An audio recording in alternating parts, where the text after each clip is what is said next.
बच्चों के फ्यूचर का सवाल है। स्मोकिंग, अल्कोहल, ड्रग्स एक्सेट्रा, तो गवर्नमेंट से ये सारे लोग इन चीज़ों को कम नहीं कर पा रहे हैं। फीवर आया क्यों? क्योंकि इसके पीछे का कारण क्या है पता चला कि ऐसा 8-10 साल से हो रहा है। कॉज को किसी ने ढूंढा ही नहीं, बट उसकी कॉज अननोन है। एक डॉक्टर कहता पिलाओ, एक कहता नहीं पिलाओ।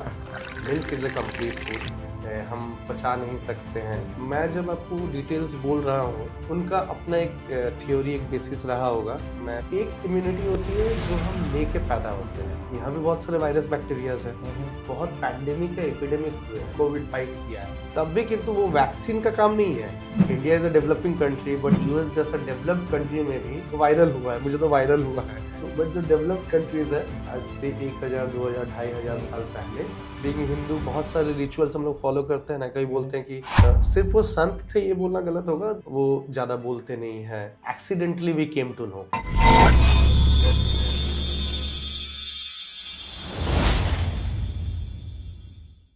Hello champion, welcome to the PG show. नमस्कार, मैं हूं Prasiddh Gupta AK PG, author, life and business coach, international transformational speaker. दोस्तों, आयुर्वेदा को हम लोगों ने भुला दिया, बल्कि आयुर्वेदा भारत की ही पहचान है। आज से 3000-4000 साल पहले ऋषि मुनि आयुर्वेदा का ही यूज करते हुए लोगों को हील किया करते थे, ट्रीट किया करते थे। लेकिन एलोपैथी आने के बाद, यानी अंग्रेजी दवाएं आने के बाद, लोगों ने आयुर्वेदा को बिल्कुल दबा दिया, भुला दिया। लेकिन आज फिर आयुर्वेदा उजागर हो रहा है। तो हमारे आज के पीजी शो में एक ऐसे गेस्ट जो 15 साल से आयुर्वेदा प्रैक्टिस कर रहे हैं, यानी ही इज आयुर्वेदिक डॉक्टर, और लोगों को आयुर्वेदिक ट्रीटमेंट के थ्रू हील कर रहे हैं। उन्हें हेल्दी लाइफस्टाइल सिखा रहे हैं, हेल्दी डाइट, हेल्दी न्यूट्रिशन, कई चीज सिखा रहे हैं। बच्चों को वो हेल्दी बनाने के लिए, उनकी इम्यूनिटी को स्ट्रॉन्ग बनाने के लिए पर स्वर्ण प्राशन का वो वैक्सीन दे रहे हैं। तो उसके बारे में जानेंगे कि हेल्दी लाइफस्टाइल कैसे जिया जाता है, हम किस प्रकार से हर वक्त हेल्दी रह सकते हैं, और बड़ी से बड़ी बीमारी भी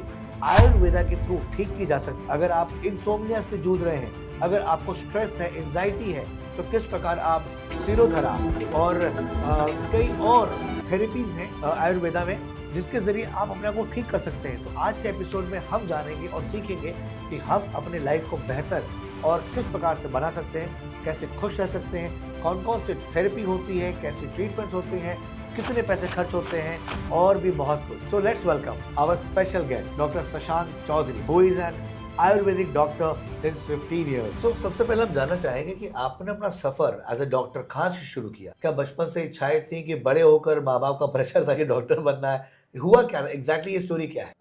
नहीं, ऐसा कोई पर्टिकुलर पेरेंट्स का प्रेशर नहीं था, but the thing is that कि बचपन से ही मेरा डिसीजन था कि I have to become a doctor. Okay. And उसके लिए जो भी प्रिपरेशंस, जो भी चीज़ें ज़रूरी थी, so we have started from that time. In fact मेरी होम टाउन है, that is in Jharkhand, and हम सब जानते हैं कि हम लोग उस टाइम की बात कर रहे हैं कि जिस टाइम इंटरनेट वगैरह इतनी इजीली अवेलेबल नहीं थी। सो लोगों के मुँह से सुन के या किताबें पढ़ के कि हाँ कैसे प्रिपरेशन करनी है, कैसे आगे बढ़ना है, so we are going through.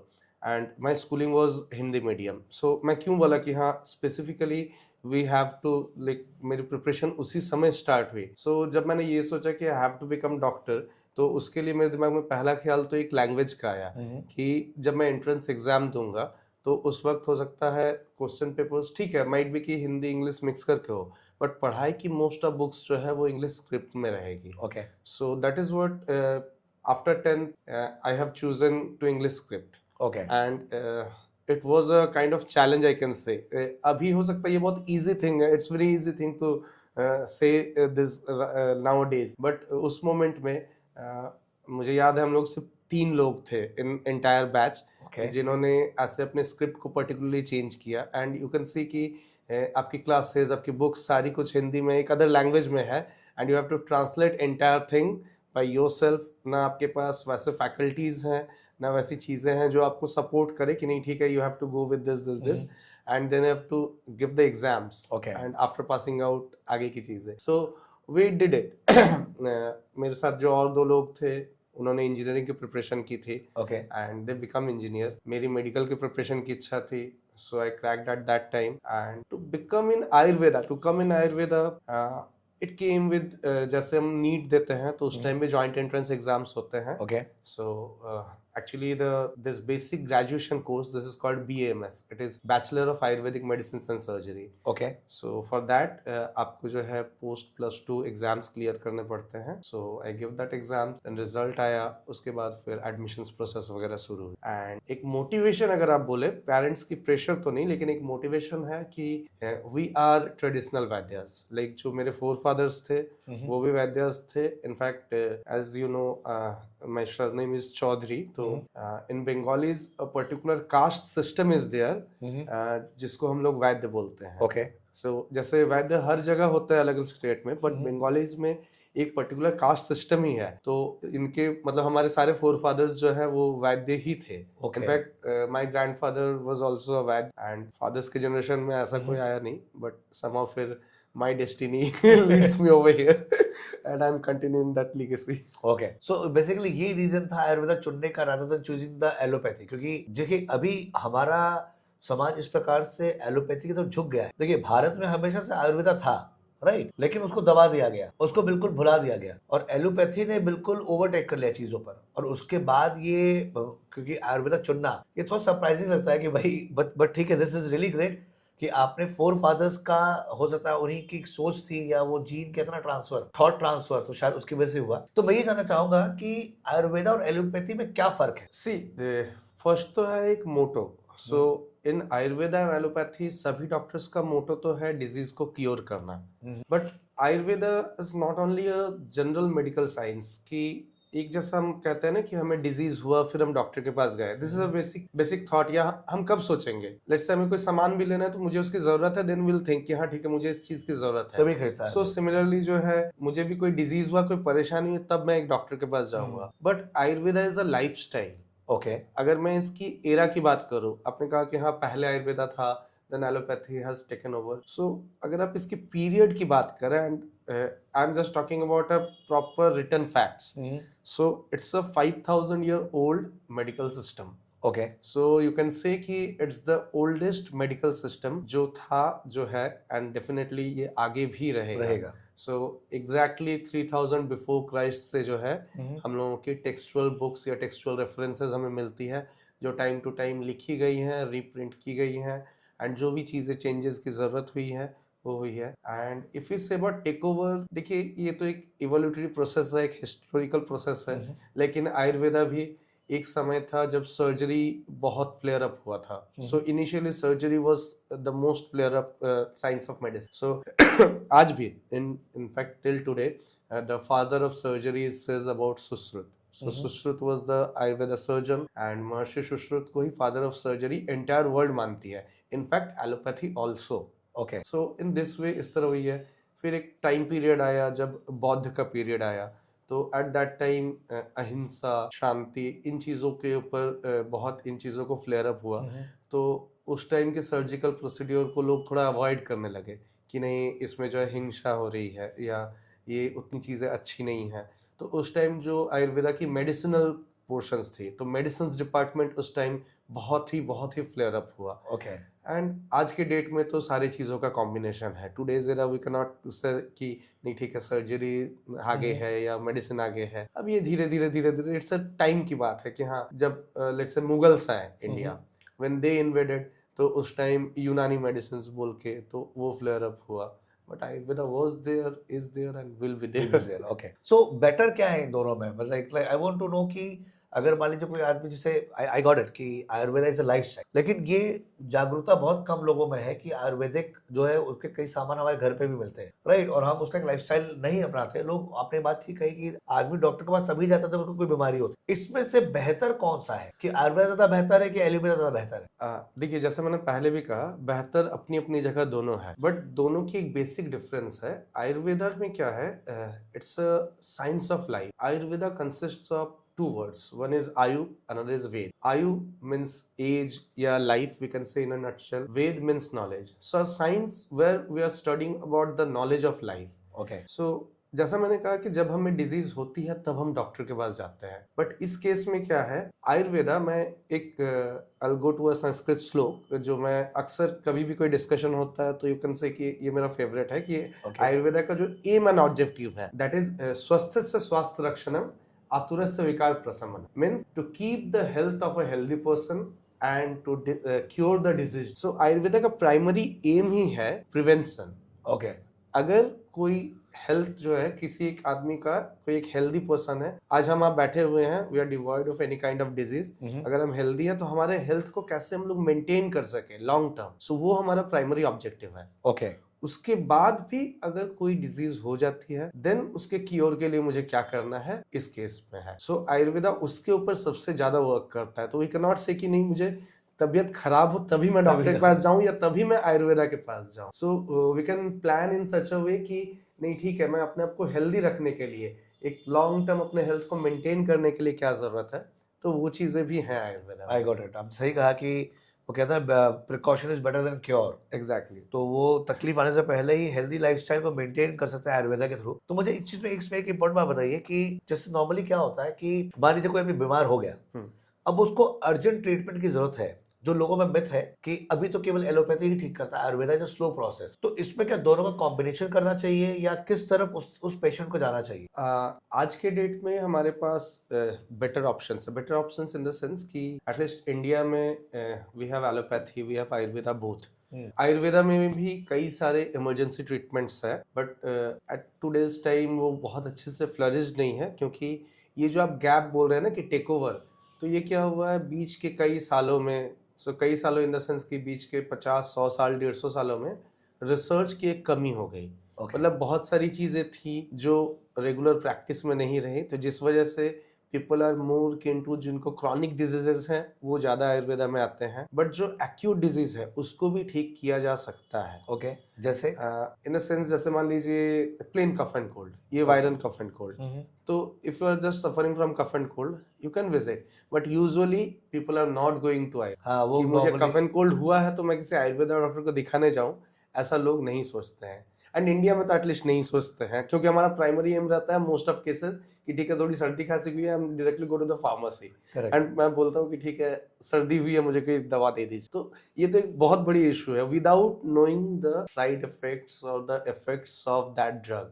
क्योंकि जो भी एक लेमैन है, जो हेल्थ वर्कर नहीं है, वो तो इतना नहीं पढ़ा लिखा है कि उस दवा को खाने से उसको क्या अच्छा हो रहा है क्या बुरा हो रहा है, and they are taking it without any precautions और ऐसे ही चल रहा है. बट जैसा मैंने सर्दी खांसी कहा, जनरल पेन एब्डोमेन हुआ, इनफैक्ट जब हम लोग इमरजेंसी ट्रीटमेंट की बात करते हैं, we are treating so many patients with respiratory distress, bronchial asthma की है, इनफैक्ट लंग्स कैंसर के पेशेंट्स है, जब उनको भी सांस की अटैक आती है तो देयर आर सर्टेन मेडिसिन जिससे उसको दिन एंड दिन रिकवर किया जा सकता है. Okay.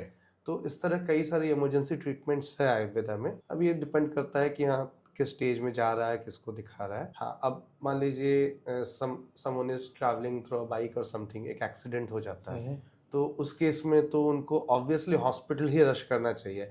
If you come to me तो मेरे पास उतनी अच्छी एंटीबायोटिक्स दिन एंड दिन वर्क करने वाली नहीं है. So it's better to go to a nearest hospital.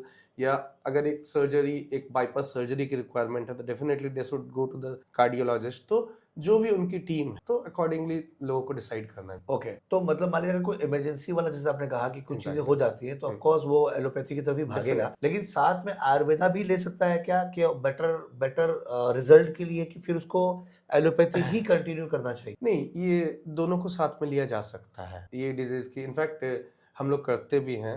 Let's say मैं एक एग्जांपल देता हूँ. जैसा मैंने कहा कि पेशेंट्स डे 1 में ही नहीं आ जाते हैं, ऐसा बहुत कम होता है. So 1 in 100 patient we are saying कि लेट्स से कि रूटीन में मुझे आज मिला कि मुझे ब्लड शुगर हो गया है and I directly go to Ayurveda doctor की नहीं मुझे डायबिटीज का ऐसा शुगर लेवल आया है तो मुझे इसको ठीक करना है. मोस्ट ऑफ जो मेरे पास आते हैं वो 10 साल 15 साल बिता के ही आते हैं. And if you are thinking कि जस्ट ठीक है मैंने इनको दिखाया and all of a sudden it has gone, तो दैट इज नॉट पॉसिबल. तो इस तरह के जो बहुत लॉन्ग कोर्सेज के डिसऑर्डर्स होते हैं, जिस तरह के ऑटो इम्यून डिसऑर्डर होते हैं, सो इन दैट केस हम लोग वैसे ही करते हैं कि know your blood report is right now, आप ये दवाइयाँ खा के आपकी ब्लड रिपोर्ट्स ऐसे. ओके. एंड सी जैसा मैंने पहले भी कहा कि Ayurveda is a medical science, it's a science of life. So it is a science. इसको सबसे पहले तो लोगों के दिमाग में घुसाना बहुत जरूरी है, क्योंकि most of people they are thinking it's a magic.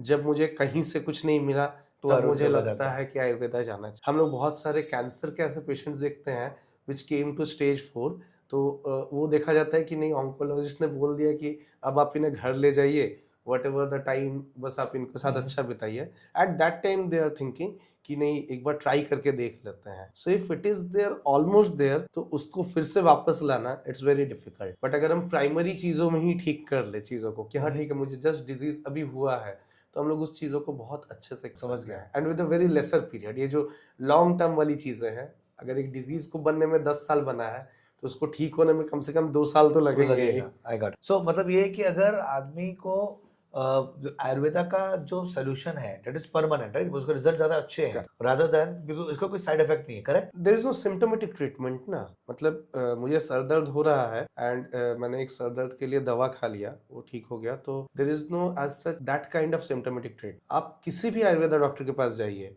आप कभी नहीं देखिएगा कि आपने जाके बोला कि मुझे बुखार हुआ है एंड उन्होंने जस्ट एक दवा लिख दिया। वो आपसे कम 10 सवाल करेंगे कि ये फीवर आपको कब हुआ, आपकी डाइट कैसी है, आपकी लाइफस्टाइल कैसी है, क्योंकि आयुर्वेदा की जो क्लिनिकल डायग्नोसिस है ये इतनी डीप में ही है। ओके। आयुर्वेदा को भी पढ़ने में 5.5 साल लगते हैं, लाइक एमबीबीएस। सो बीएमएस को भी कंप्लीट करने में इतना टाइम लगता है, तो उसकी क्लिनिकल डायग्नोसिस बिल्कुल डिफरेंट वे में है। वो उस रीजन को जानना चाहता है कि फीवर आया क्यों, क्योंकि फीवर एक सिम्टम है। ये मलेरिया की वजह से या टाइफाइड की वजह से या बॉडी में कोई अलग चेंजेस हो रही जिसकी वजह से है, एंड लाइकली जब पता चलेगा कि हाँ इस रीजन से हो रहा है, so the doctor will give you the medicine for that reason. Okay. सिर्फ फीवर को कम करने के लिए नहीं। I got it. So your disease got cured, तो automatically symptoms will got cured. I got it. तो बेसिकली आयुर्वेदा जड़ से कॉज समझता है कि what is the real cause, और फिर उस कॉज को मिटाने की कोशिश करता है रादर देन कि कुछ देर के लिए दर्द को शांत कर दिया गया। ओके। सो मुझे एक बात बताइए कि ऐसा क्यों है कि आयुर्वेदा के जो मेडिसिन होते हैं वो ज्यादा प्रीमियम प्राइस में होते हैं, ज्यादा महंगे होते हैं, और एलोपैथी में सस्ते होते हैं? इसका क्या रीजन है? इसके रीजंस हैं, इसके रीजंस है, यू कैन से हमारी जितनी बिल्डिंग्स बन रही हैं, सो इसके रीजन सिर्फ आयुर्वेदा के मेडिसिन प्राइस के ऊपर नहीं है, आप वेजिटेबल के प्राइसेस को भी कंपेयर कर सकते हैं साथ। So Ayurveda medicine are prepared of herb, जिसकी फार्मिंग प्रॉपरली होना जरूरी है, एंड बहुत सारी मेटल मिनरल्स प्रिपेयर्ड मेडिसिन होती हैं जिसकी प्राइसिंग टाइम टू टाइम जो है वो हाइप होती रहती है। ओके। जैसा मैंने कहा कि एक सिम्टोमेटिक ट्रीटमेंट और एक डिजीज क्योर की ट्रीटमेंट। सो बहुत बार हमें लगता है कि हमें एक बहुत सिंपल सी चीज हुई है, बट उसकी कॉज अननोन है। अक्सर ऑलमोस्ट मुझे लगता है हर 2-3 दिन में एक पेशेंट तो ऐसा मिल ही जाता है जो पेशेंट खुद सोच के आता है कि मुझे बहुत सिंपल सी कोई बीमारी है, बट वो उस बीमारी से 10 साल से जूझ रहा है। Okay. So it is like in such a way कि मान लीजिए कोई एक पर्सन है, लेट्स से कि वो एक ऐसी परेशानी लेके आए कि उनको कफ एंड कोल्ड हो रहा है। ओके। अब वो आके ऐसे हिस्ट्री देंगे कि मुझे कफ एंड कोल्ड है, अभी 2 हफ्ते पहले हुई, फिर मैंने नॉर्मली जैसे लिवोसिट्रिजिन वगैरह जो भी दवाइयां हैं एंटी एलर्जिक में ये खाता हूँ, ठीक हो जाती है, फिर पता चला 4 महीने बाद फिर होती है। ओके। जब ओवरऑल हिस्ट्री लिया, पता चला कि ऐसा 8-10 साल से हो रहा है। ओके। कि हर बार जब सीजन चेंज होता है मुझे सर्दी खांसी होती है, मैं कुछ दवाइयाँ खाता हूँ, कुछ एंटीबायोटिक खाता हूँ, फिर ये ठीक हो रहा है। तो ना उसने कभी सोचा, ना किसी और ने सोचा कि what's the reason behind this, कि इसके पीछे का कारण क्या है, क्यों ये बार बार हो रहा है, कहीं तो कुछ कमी हो रही है। डिजीज क्यों हो सकता, एक हो सकता है कि मेरे अंदर कोई कमी हो रही है, कोई चीज की डेफिशिएंसी हो रही हो जो इस चीज के साथ फाइट नहीं कर पा रही। एक हो रहा है कि मेरा कोई एक्सपोजर हो रहा हो। सो लेट्स से कि मान लीजिए जिसको हम लोग प्रोफेशनल हैजर्ड्स बोलते हैं, कि किसी का ऐसा कुछ है कि कोई केमिकल एक्सपोजर हो रहा हो, तो हो सकता है कि उनका ऑफिस वैसा हो कि वहां से कोई पर्टिकुलर एलर्जन इस चीज को क्रिएट कर रहा है। ओके। या घर का वेदर, कि घर का अंदर बहुत डंप वेदर है, तो आई am just giving an example कि हाँ कि डिजीज क्यों हो रहा है, तो उस कॉज को किसी ने ढूंढा ही नहीं। अब उनको भी लगता है कि नॉर्मल, बट जब हम अच्छे से हिस्ट्री लेते हैं वी केम टू नो कि ये बहुत लंबे टाइम, तब आयुर्वेदा प्रॉपर्ली वर्क करना शुरू करता है कि हाँ ये डिजीज जो है ऐसे ऐसे। मोस्ट ऑफ स्किन डिजीज में तो बहुत मिलता है। मतलब एक सिंपल चीज आप लोग देखेंगे कि जैसे मॉस्किटो बाइट या चींटी काटने से कैसे फूल जाता है, करेक्ट, हम लोग बहुत नॉर्मल लैंग्वेज में चकता उठना बोलते हैं, या अर्टिकेरिया। अर्टिकेरिया के मैंने इतने केसेस देखे हैं, and every patient has different causative factor. Okay एक 16 साल का बच्चा जिसको इस तरह होल बॉडी आर्टिकेरिया हो जाता था, सारी चीजें ठीक थी, सब कुछ ठीक था, द रीजन वाज कॉन्स्टेंट, उसकी इनडाइजेशन की वजह से उसके बॉडी में ये आर्टिकेरिया। एंड मजे की बात ये है कि हम लोगों ने स्किन डिजीज की कोई ट्रीटमेंट ही नहीं, just we have correct his metabolic system, okay उसके डाइजेशन को रेगुलराइज किया, बाउल मूवमेंट को रेगुलराइज किया, उसकी आर्टिकेरिया होनी बंद। I got it so other patient पता चला स्वेटर पहनने से आर्टिकेरिया हो जाता है, ओके किसी को है कि डस्ट एक्सपोजर होने से हो जाता है, तो so many other reasons are there. तो we have to go behind कि क्या रीजन है, वो जानना बहुत जरूरी है, ओके देन आपकी डिजीज ठीक हो सकती है। ओके अब जैसे मान लीजिए कॉन्स्टिपेशन के मामले में अगर देखोगे तो भारत में मैक्सिमम लोग को अब जो है कॉन्स्टिपेशन के इश्यूज है ना, तो उसका नेचुरल उपाय क्या है कि वो नेचुरल तरीके से जो है अपने पेट को साफ रखें या उस चीजों को ठीक कर सकें।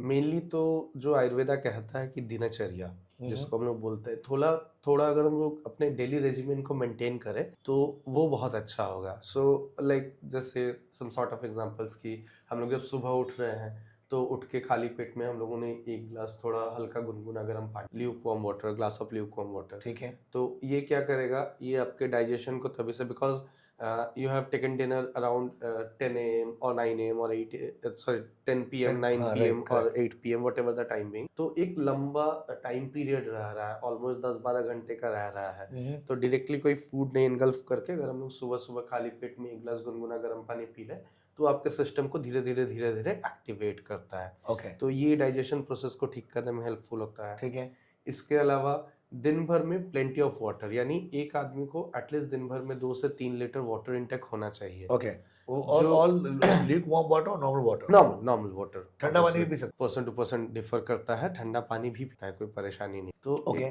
ल्यूकवार्म वाटर हमेशा अच्छा होता है, बट सी ये चीजें ना लॉन्ग टर्म में नहीं होती है। And being a Ayurveda doctor बोलिए इन जनरल, मैं एक ऐसे सजेशन पेशेंट को दूं जो वो लॉन्ग टर्म फॉलो कर सके फॉलो नहीं कर सके तो वो करके फायदा नहीं है। तो I always prefer to just advise या सजेस्ट दोज थिंग जो एक लंबा एक आदमी कर सकता है, ठीक है जिससे उसके इफेक्ट मिले। ठीक है तो फिर- सुबह गुनगुना पानी हो गया, उसके बाद में मिल्क, ठीक है हम लोग अगर दिन भर में एक बार, आइडियली अगर रात में हम लोग कप ऑफ, एक ग्लास भी अगर नहीं हो सकता, कप ऑफ ल्यूकवार्म मिल्क अगर हम लोग पीते हैं, वो भी आपके बाउल मूवमेंट को बहुत हेल्प करेगा। देन जिनको कॉन्स्टिपेशन की मोस्ट ऑफ इश्यू होती है उनको हम लोग बोलते हैं लेडी फिंगर, भिंडी। ओके ये एक प्रेफरेबल वेजिटेबल है जिसको हम लोग बोलते हैं कि अगर रात में ये खाई जाए एटलीस्ट हफ्ते में 2 बार या 3 बार, तो विल सी कि आपकी बाउल मूवमेंट कंपैरेटिवली जो है बेटर होती जाएगी। ओके अगर इन बेसिक चीजों को करने के बाद भी मोस्टली दिन भर में अगर हम अपने वाटर इंटेक को ठीक रखते हैं एंड अपने खाने में थोड़ा फाइबर डाइट लगता है कि थोड़ा सा सैलड रहा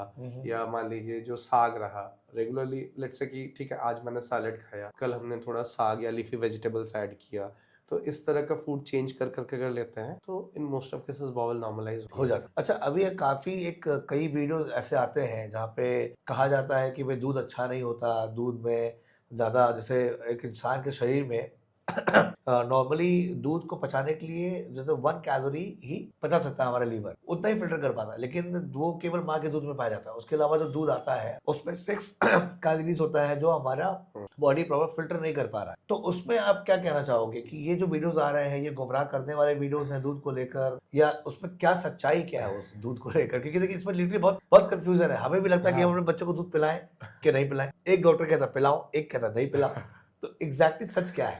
बहुत सारी मिथ है, बहुत सारी मिथ। मैं जस्ट एक डिटेल ये जो कैलोरी की ही बातें हैं या एक जनरलाइज डिस्क्रिप्शन में बोलूंगा।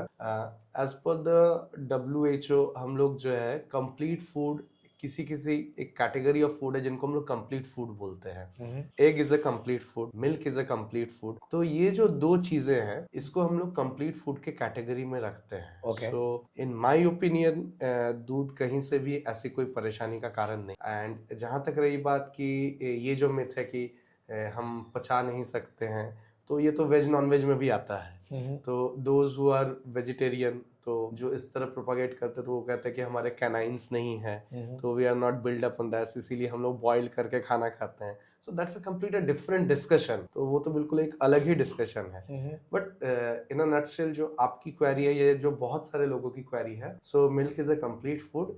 डेफिनेटली आप अपने बच्चों को मिल्क दीजिए, आप खुद भी पीजिए, उसमें जो जो न्यूट्रिशन की जरूरत है वो न्यूट्रिशंस आपको मिलते हैं, and regular intake of milk will definitely help, वो किसी भी तरह से हार्म नहीं। ओके, लेकिन इसमें मेरा एक और सवाल है शशांक, कि अपने जो हिम्स के मरीज जी भी हैं, वो भी देखिए उनकी कुछ वीडियोस है ऐसे हैं जहाँ पे वो कहते हैं कि दूध पीना छोड़ दो, दूध मत पियो, इस प्रकार की चीजें हैं। डेफिनेटली मैंने क्या कहा कि सबका अपना अपना एक पर्सपेक्टिव है, तो मैं जब आपको डिटेल्स बोल रहा हूँ, सो आई एम टेलिंग यू, जैसे मैंने कहा कि it's a WHO recommended food product, तो उसके ऊपर रिसर्च हुई है, ओके तो देखा गया कि हाँ ये चीजें हैं, and that is why you should continue. Okay उनका अपना एक थ्योरी, एक बेसिस रहा होगा, मैं उसको डिनाई नहीं करता हूँ, सो वो एक पर्टिकुलर अलग चैप्टर है जिसको लेके हम लोग डिस्कस कर सकते हैं कि हाँ क्या न्यूट्रिशनल वैल्यू है, क्या चीज़ों में चेंजेस है। But if you ask me for my opinion, जो एंड मेरा ओपिनियन मेरा खुद का बनाया हुआ नहीं है, इट्स रिकमेंडेड बाय WHO, सो जो पूरे वर्ल्ड को मेंटेन कर रहा है, तो that is the best way. Okay, तो ये स्वर्ण प्राशन क्या होता है? मैंने बहुत नाम सुना है इसका, व्हाट एग्जैक्टली इज दैट? हाँ, ये बहुत अच्छा आपने पूछा। सी हम अपने सभी बच्चों का वैक्सीनेशन करवाते हैं, isn't it? So Swarna Prashan is an immunization schedule. Okay Swarna Prashan का एम है एक बच्चे की फिजिकल, मेंटल सारी चीजों को डेवलप। सो जब एक बच्चा बड़ा हो रहा है, तो जैसे let's say as for example कि एक बच्चा जब 1 साल का हो गया है, तो हमारी एक्सपेक्टेशन रहती है कि अब वो बच्चा पैदल चलेगा, दौड़ेगा, अपने पाँव पे खड़ा हो जाए। That is one of the developmental mile. क्या वो उसको टाइमली अचीव कर रहा है? Swarna Prashan will help you to achieve that. Okay similarly कई बच्चे हैं जिनको रिपीटेड कफ एंड कोल्ड होते हैं, कई बच्चे हैं जिनकी पता चला उनको कोई बेसिक डिसऑर्डर नहीं है, लेकिन उनकी डेवलपमेंट प्रॉपरली नहीं हो। इन सारी चीजों को करने के लिए स्वर्ण प्राशन होता है। Okay. So a kind of vaccination process you can say, जो बच्चों के ग्रोथ को हेल्प करती है। एंड ये ग्रोथ कैसा है, या हम इसको वैक्सीनेशन क्यों बोलेंगे, जो हमारी इम्यून सिस्टम है, अगर हम थोड़ा सा अंदर घुस के थोड़ा सा ध्यान देके अगर हम लोग इम्यूनिटी की बात करें, सो एक इम्यूनिटी होती है जो हम लेके पैदा होते हैं। ओके लेट्स से कि जैसे हम लोग इस कमरे में बात कर रहे हैं, यहाँ भी बहुत सारे वायरस बैक्टीरियाज है, तो जो भी हम यहाँ बैठे हैं, ऐसा तो नहीं हो रहा है कि मुझे आपको कफ एंड कोल्ड हो जा रहा है, ट्यूबरक्लोसिस हो जा रहा है, या कोई और डिसऑर्डर हो जा रहा है जो एयरबॉर्न डिजीज है, हमें नहीं हो रहा है। बट हमारे साथ कोई और एक है जिनको पता चला यहाँ बैठ के ही हो सकता है उनको छींक शुरू हो गई, स्नीजिंग शुरू हो गई। होता है, कई बहुत बार ऐसे लोग हैं, करेक्ट। एसी रूम में रहते हैं, बाहर निकले स्नीजिंग शुरू हो गई, सुबह सो के उठे स्नीज करने लगे, तो ऐसी बहुत सारी परेशानियां दिखती हैं। सो अगर हम इम्यून सिस्टम की बात करें, जैसे मैंने कहा, तो this is the internal innate immunity जो हम लेके पैदा होते हैं। ठीक है, स्वर्ण प्राशन उस इम्यूनिटी को ग्रो करने में हेल्प करता है। ओके अदरवाइज जो एक हम लोग ट्रेडिशनल वैक्सीनेशन जो हम लोग लेते हैं, those are disease related vaccine, जैसे हम पोलियो की वैक्सीन ले रहे हैं, मिजल्स की वैक्सीन ले रहे हैं, मम्स की ले रहे हैं, रूबेला की ले रहे हैं। और ये सारे वैक्सीनेशन ऐसा नहीं है कि WHO ने अचानक सारे वैक्सीनेशन दे दिए, ये सारे डिजीज कभी न कभी बहुत पैंडेमिक या एपिडेमिक हुए। पैंडेमिक एपिडेमिक वर्ड, अब ये टर्म लोगों को एटलीस्ट अभी के जनरेशन को अच्छे से पता है, बिकॉज हम लोगों ने अभी अभी कोविड फाइट किया। तो ये सभी डिजीज कभी न कभी पैंडेमिक और एपिडेमिक हुए हैं, जिससे बहुत लोग सफर हुए हैं, बहुत सारे बच्चे सफर हुए हैं। तब जाके उन वैक्सीनेशंस में we are giving a neutralized virus. Okay हम क्या करते हैं, बॉडी के अंदर पोलियो की न्यूट्रलाइज्ड वायरस को इन्वेट करते हैं। ओके जिससे तब भी किंतु वो वैक्सीन का काम नहीं है, वैक्सीन में जस्ट हम न्यूट्रलाइज्ड वायरस दे रहे हैं। It is the work of our body कि वो क्या कर रहा है, उन वायरसेस के ऊपर अपने बॉडी से एक एंटीबॉडी क्रिएट कर रहा है। ओके यानी हमारा शरीर खुद ब खुद वो प्रिपेयर कर ले रहा है, ताकि आज से 2 साल 5 साल बाद अगर मेरी पोलियो के वायरस के साथ कोई इंटरेक्शन हो, तो मेरा बॉडी पहले से जानता है कि ये वो पोलियो वायरस है एंड मुझे इसके साथ ऐसे फाइट करना है। Okay so this is happening in every vaccination, chicken pox, mumps, rubella, measles, in everything, typhoid, इन सारे वैक्सीनेशन का आपको वो तो डिजीज ओरिएंट, तो वो हम लोगों ने जिस डिजीज का वैक्सीन लिया वो उस डिजीज को कवर कर रहा है। ओके बट जो जनरलाइज्ड है, जिससे हम अभी भी जूझ रहे हैं और जिसको बहुत सारे वैक्सीनेशन करके भी ठीक नहीं किया जा रहा है, एक बहुत सिंपल है, cold. India is a developing country, but US जैसा डेवलप्ड कंट्री में भी साल में almost mortality rate at least a kind of a lakh, ओ भाई, around 1 lakh people in United State वो फ्लू की वजह से dead after taking early vaccination also. हम तो एक्सपोज होते होते ऑटोमेटिकली इम्यूनाइज्ड हो जाते हैं। हमारे लिए वो कहते हैं सीजन चेंज हुआ है, हाँ ट्रू, या बहुत सिंपल सा वर्ड है, वायरल हुआ है। आप किसी से भी पूछिए, अभी जैसे वो बारिश से ठंड आई धीरे धीरे, हाँ तो बहुत लोगों को सर्दी खांसी हुई, क्या हुआ है, वायरल हुआ है, मुझे तो वायरल हुआ है, so it's very easy in India. But जो डेवलप्ड कंट्रीज है उस केस में भी ऐसे चेंजेस हो रहा है। सो स्वर्ण प्राशन का एम ही है कि जो बच्चे इस तरह बड़े हो रहे हैं तो उनको ये फ्लू या ये चीजें इजीली ना हो। और ये देखी भी गई, मतलब हम लोग जो अपने क्लिनिक में इतने सालों से कर रहे हैं, वी हैव स्टार्टेड स्वर्ण प्राशन तो एक एज ओल्ड प्रोसेस है, but in Kolkata we have started and very few clinics are only there. मेरे ख्याल से 3-4 ही क्लिनिक्स होंगे जो स्वर्ण प्राशन यहाँ कराते हैं इन अ प्रॉपर वे। तो we are doing and we are seeing result. Okay, अलग अलग। तो ये कितने साल के बच्चों से शुरू होता है, कितने साल तक के लोगों तक को दिया जाता है? हाँ, now we are going on those context कि स्वर्ण प्राशन का स्टार्टिंग कैसे हुआ या ये चीजें क्या है। So there is a particular department in Ayurveda, जैसा हम लोग मेडिकल साइंस में जानते हैं एक पेडियाट्रिक डिपार्टमेंट होता है जिसको हम लोग कौमारभृत्य बोलते हैं। सो कौमारभृत्य is the department of paediatrics and उसी में स्वर्ण प्राशन का डिस्क्रिप्शन है। देयर वाज डॉक्टर, मैं ये डॉक्टर टर्म बोल रहा हूँ बट ये बहुत छोटा टर्म है उनके लिए। ही वाज एक्चुअली महर्षि कश्यप, जिन्होंने ये लिखा था, कश्यप संहिता लिखा गया था, जिसमें कौमारभृत्य या इस पेडियाट्रिक बच्चों के डिजीज के बारे में उनके फर्स्ट तो है कि एक बच्चा बर्थ से लेके बड़े होने तक कैसे कैसा लाइफस्टाइल लीड करेगा, जैसा कि आयुर्वेदा का मोटो रहता है कि कैसे हम लोग प्रिवेंशन या प्रिकॉशनरी चीजों को ले, जिसमें स्वर्ण प्राशन ऑलरेडी आ जाता है। देन डिजीज है, क्या कॉजेज है डिजीज के या उनके क्या क्या ट्रीटमेंट्स है, किस चीज से क्या हो सकती है, सारी चीजों का डिस्क्रिप्शन उस कश्यप संहिता में है। सो महर्षि कश्यप ने कहा है स्वर्ण प्राशन जो है जन्म से लेकर 16 साल तक के बच्चों को दिया। और से ये तब की बात है, हम उस टाइम पीरियड की बात कर रहे हैं जब allopathy was not, there is no system of allopathy treatment या there is no system of allopathy medicine were. तो उस समय आज से 1000, 2000, 2500 साल पहले उस वक्त महर्षि कश्यप ने ये सिस्टम ग्रो किया कि एक बच्चा बर्थ हो रहा है and up to the age of 16 years उसको जो है स्वर्ण प्राशन कराया जाएगा। क्योंकि उस टाइम ये डिजीज वाइज पर्टिकुलर वैक्सीनेशंस नहीं थे। तब ये स्वर्ण प्राशन ही है जो आज हम और आप यहाँ खड़े हैं, वो इवोल्यूटरी प्रोसेस से हम लोग यहाँ आए हैं। इवोल्यूशन होते होते हम यहाँ पहुंचे। सो दैट इज द हर एक महीने के एक पर्टिकुलर तिथि जिसको हम लोग बोलते हैं पुष्य नक्षत्र। पुष्य नक्षत्र, पुष्य वर्ड का ही मतलब होता है पोषण या टू गिव न्यूट्रिशन। सो हम लोग पुष्य नक्षत्र की जो टाइम पीरियड है उसी टाइम पीरियड में ही बच्चों को स्वर्ण प्राशन देते हैं। एंड तो पर्टिकुलर उसी टाइम पे क्यों दिया जाता है? मतलब ऐसा क्या होता है, कुदरत में ऐसा कुछ हो रहा है कि स्वर्ण प्राशन का एक ऐसा माना जाता है किया गया है कि इसका एक नक्षत्र के साथ एक रिलेशन है। जैसे मैंने कहा कि पुष्य नक्षत्र का मतलब होता है पोषण, तो ऐसा माना जाता है कि उस वक्त अगर हम लोग स्वर्ण प्राशन करते हैं so it will work as a catalyst. As a catalyst मतलब कि वो मेडिसिन की एफिकेसी को और बढ़ा देगा। जैसे हम लोग ट्रेडिशनली मान लीजिए बीइंग हिंदू बहुत सारे रिचुअल्स हम लोग फॉलो करते हैं ना। कई बोलते हैं कि जैसे पूर्णिमा में खीर लेट से ऐसा रख देना चाहिए या पानी हम लोग रात भर रखते हैं कि उससे जो है उसमें और मेडिसिनल प्रॉपर्टी आ जाती है।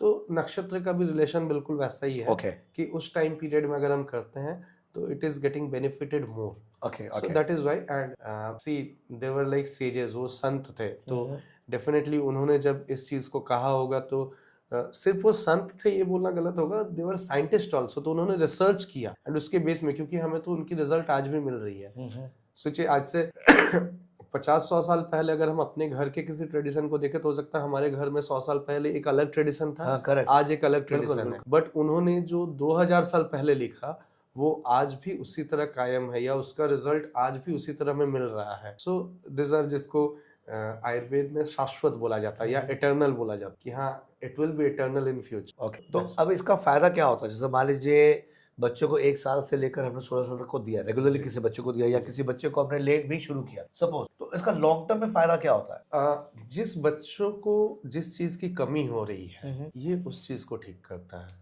मैं बस मेरा एक्सपीरियंस शेयर करूंगा। स्वर्ण प्राशन के बारे में टेक्सचुअल तो बहुत कुछ लिखा हुआ है, बहुत डिस्क्रिप्शन है, बहुत सारे रिसर्च है, but I will just talk about the practical fact which I have observed, जो आपने एक्सपीरियंस किया है, क्योंकि जो हमने एक्सपीरियंस किया है अपने क्लिनिक में या जो हम कर रहे हैं। सो एक कैटेगरी ऑफ बच्चे हैं जिनको हर सीजन चेंज में कफ एंड कोल्ड होता है।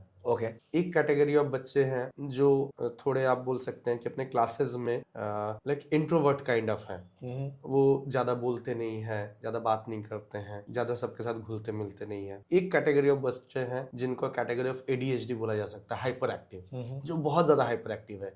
यहाँ बैठे रहेंगे तो ये फेंक देंगे, वो फेंक देंगे, इधर से उधर कुछ ना कुछ कर। एक कैटेगरी ऑफ बच्चे हैं जिनके स्पीच सही से ग्रो नहीं। The same Swarna Prashan is given to every kid okay, and when time period ये देखा गया है कि बच्चों में वो चेंजेस हो रही है ऑटोमेटिकली। जिस बच्चे को हर सीजन चेंज में कफ एंड कोल्ड होता था and that become so severe कि उसको फिर नेबुलाइजर देना पड़ता था, इन सम सॉर्ट ऑफ इनहेलर देना पड़ता था, एडमिट करना पड़ता था हॉस्पिटल में, उसकी वो टेंडेंसी कम हुई है। इनिशियली कम होते होते पता चला कि ठीक है जस्ट हमें कफ एंड कोल्ड हो रही है, राइनाइटिस हो रही है, दवाइयों से ही ठीक हो जा रही है। और कम होते होते देखा गया कि अब साल में एक ही बार हो रही है, फिर धीरे धीरे चीजें हो ही नहीं है। ओके, एक बच्चा जिसकी स्पीच ठीक नहीं थी वो स्पीच धीरे धीरे डेवलप। एक बच्चा जो बहुत हाइपर एक्टिव था उसकी एक्टिविटी नॉर्मल से में आ रही। एक बच्चा जिसको स्टडीज याद नहीं रहते थे, पढ़ाई नहीं याद रहती, अब वो क्लास में परफॉर्म करने लगा। एक जो एवरेज या बिलो एवरेज स्टूडेंट था, now it is coming normal. क्योंकि स्वर्ण प्राशन जैसा मैंने कहा कि ये आपके फिजिकल, मेंटल, स्पिरिचुअल सभी चीजों को डेवलप करता है। ओके, तो the same medicine which is given to every kid, जिसमें जो कमी हो रही है वो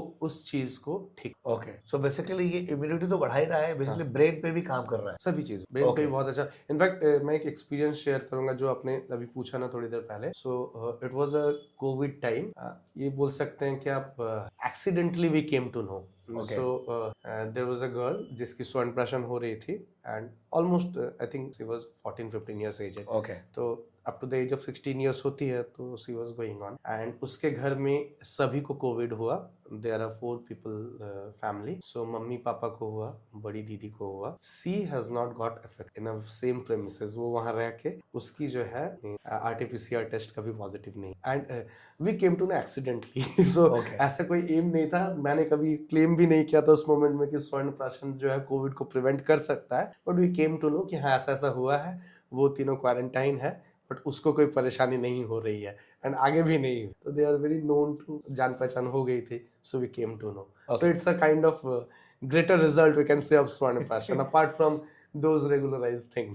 ओके। अच्छा, स्वर्ण प्राशन में अगर कोई बच्चा जिसको जो अभी जानकारी देख रहा है उसमें से कई ऑडियंस में से कई पेरेंट्स ऐसे जिनके शायद बच्चे ऑलरेडी अब 14-15 साल की उम्र पर आ गए, तो अब क्या स्वर्ण प्राशन लेना अभी भी फायदेमंद होगा? क्योंकि अब तो आप जैसे कहा कि 16 साल तक की उम्र में ही तक दिया जाता है। तो अगर मान लीजिए कोई 15 साल का बच्चा है, उसके पास तो 1 साल ही बचा उस हिसाब से, तो क्या 1 साल का स्वर्ण प्राशन भी उसको फायदे दे सकता है बॉडी में? बिल्कुल बिल्कुल कर सकता है। अगर कोई 15 साल का भी है, कोई 14 साल का भी है, तो ये आपकी इम्यून सिस्टम में एड ऑन ही कर, ये किसी चीज को खराब नहीं करे। अगर मेरी इम्यून सिस्टम लेट्स से 70% बनी हुई है तो it will grow to 80-90%। Okay, अगर आप नहीं करते हैं तो वो उसको डिमिनिश नहीं करेगा। तो definitely we can go with that. Okay. And कई क्वेश्चंस होते हैं, हो सकता है कुछ पेरेंट्स को भी क्वेश्चंस हो। जैसे कई बार पेरेंट्स आते हैं जिनकी ट्रांसफरेबल जॉब है, तो बोलते हैं कि हम अभी तो शुरू कर रहे हैं लेकिन हो सकता है हमारी 1 साल 1.5 साल बाद ट्रांसफर हो जाए, तब हम क्या सी इन प्रैक्टिस लाइफ।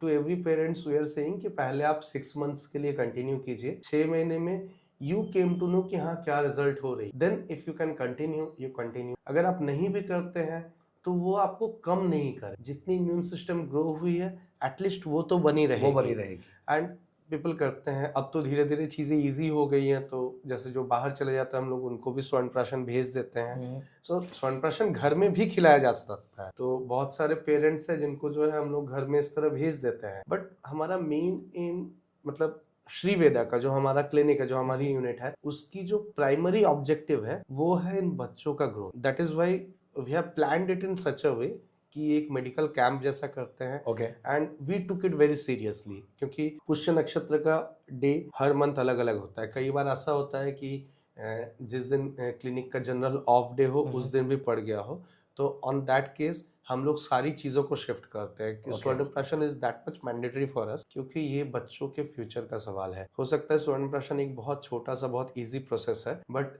यही बच्चे रेगुलराइज इसकी जो प्रॉपर इम्यूनाइजेशन है, ये बच्चे ही कल जाके बड़े होंगे एंड इन्हीं को बाकी चीजों को संभालना है। हम लोग देख ही रहे हैं कि आजकल एडिक्शंस, ये सारी चीजें कितनी कॉमन हो गई हैं। Most of the youth are getting addicted with smoking, alcohol, drugs etcetera. तो गवर्नमेंट से ये सारे लोग इन चीज़ों को कम नहीं कर पा रहे हैं। उसके अलावा जो साइबर अटैक्स या जो मोबाइल एडिक्शन है, ये चीज़ है जिससे बहुत फर्क पड़ रहा है। सो ये एक healthy future is not for कि वो किड, कि हमारा आपका बच्चा ही स्वस्थ हो रहा है, वो नहीं, ये एक ओवरऑल कंट्री के लिए भी बहुत एसेंशियल थिंग है। That is why we planned it in such a way कि we are doing it as a medical camp कि हाँ बच्चे को लेके आइए, we are checking their height weight, उसके पैरामीटर्स चेक करते हैं, अगर कोई परेशानी होती है तो वी सजेस्ट कि हाँ ठीक है इसको ऐसे कीजिए। मोस्टली सजेशंस घरेलू चीज़ों से होती है, जैसे अपने कहा ना कॉन्स्टिपेशन हो रही है तो कुछ फूड हैबिट में हम लोग चेंज करते हैं एपेटाइट बढ़ाने के लिए, जो ठीक है उसके बाद भी अगर लगता है किसी मेडिसिन की जरूरत है तो you are giving, and that is why we made it in such a way कि for Swarnaprashan, whatever is the particular medicine cost for Swarnaprashan, only that is taken from the patient. Okay. Nothing else, no doctor's consultation fees, no other things, to just make it a proper way, a healthy future of the country. I got it. बहुत अच्छा mission है आपका ये स्वर्ण प्राशन को लेकर। अब इसमें मान लीजिए एक और सवाल है इसमें कि कोई बच्चा मान लीजिए स्वर्ण प्राशन लेना शुरू करता है और वो 3-4 महीने लेता है, फिर मान लीजिए बीच में 2-3 महीने गैप हो गया, फिर लेना शुरू करता है, फिर गैप हो गया, तो इज इट गुड या उसको इसमें कोई इश्यूज तो नहीं है कि अगर 2-4 महीने गैप हो जाता है बीच में? नहीं, इसमें ऐसे इश्यूज कोई नहीं है, मतलब ऐसा नहीं है कि वो ये गैप हो जाने की वजह से वो डिटोरिएट करेगा, सो वैसी चीज नहीं है। हाँ, जब एक रेगुलरिटी रहेगी तो डेफिनेटली इट विल इनहेंस की इट्स लाइक कि मान लीजिए हम लोगों ने 2 महीने लगातार लिया तो हम 2 स्टेप आगे बढ़े, अब क्या वो फिर वहीं पर स्टैग्नेंट हो गया, अगर उस बीच में उसको कोई इन्फेक्शन होता है तो इम्यून सिस्टम फिर थोड़ी सी डाउन हो जाएगी, फिर वो हो सकता है 0 से स्टार्ट हो जब हम नेक्स्ट कर रहे हैं। सो आइडियली रेगुलर लेना बहुत अच्छा है, लेकिन इसकी वजह से अगर हम गैप कर देते हैं तो उसके हेल्थ में कोई डिटोरिएशन होगा या ऐसा होगा, ऐसा नहीं है। ऐसा कुछ कई नहीं। बार देखा ये भी गया, in fact very recently a kid is there, he was very smaller, तो वो 3 महीने के लिए बाहर चले गए थे। Okay. तो then her mother came after 3 months, तो लास्ट उन्होंने लिया, then we have again started. तो ये क्या है, ये तो आपके इम्यून सिस्टम को एनहांस ही करा है, मतलब इससे आपको अच्छा ही मिलेगा, बुरा कुछ बुरा नहीं कुछ मिलेगा। नहीं, तो कोई दिक्कत नहीं है कि अगर मतलब 1-2-3 अगर पीरियड एब्सेंट हो भी जाए Exact. तो कोई दिक्कत वाली बात That नहीं is है। not any बहुत मैसिव कोई इशू। ओके। अच्छा, आप मुझे बताइए कि जैसे आयुर्वेदा में भी कई थेरेपीज होते हैं, है ना, और जिसको मॉडर्न लैंग्वेज लोग स्पा भी कहने लगे हैं, करेक्ट? आयुर्वेदा स्पा या मॉडर्न स्पा। तो बेसिकली इन दोनों में क्या डिफरेंस है? ये तो एक कमर्शियलाइजेशन हो गया, डिफरेंस मतलब हम तो इसको कंपेयर ही नहीं कर सकते हैं। There is no spa in Ayurveda. Okay. मतलब आप अब मान लीजिए लेट्स से किसी को फिजियोथेरेपी किसी डॉक्टर ने एडवाइस किया है एंड आप उसको अगर वो स्पा बोलेंगे तो you can not compare, isn't it?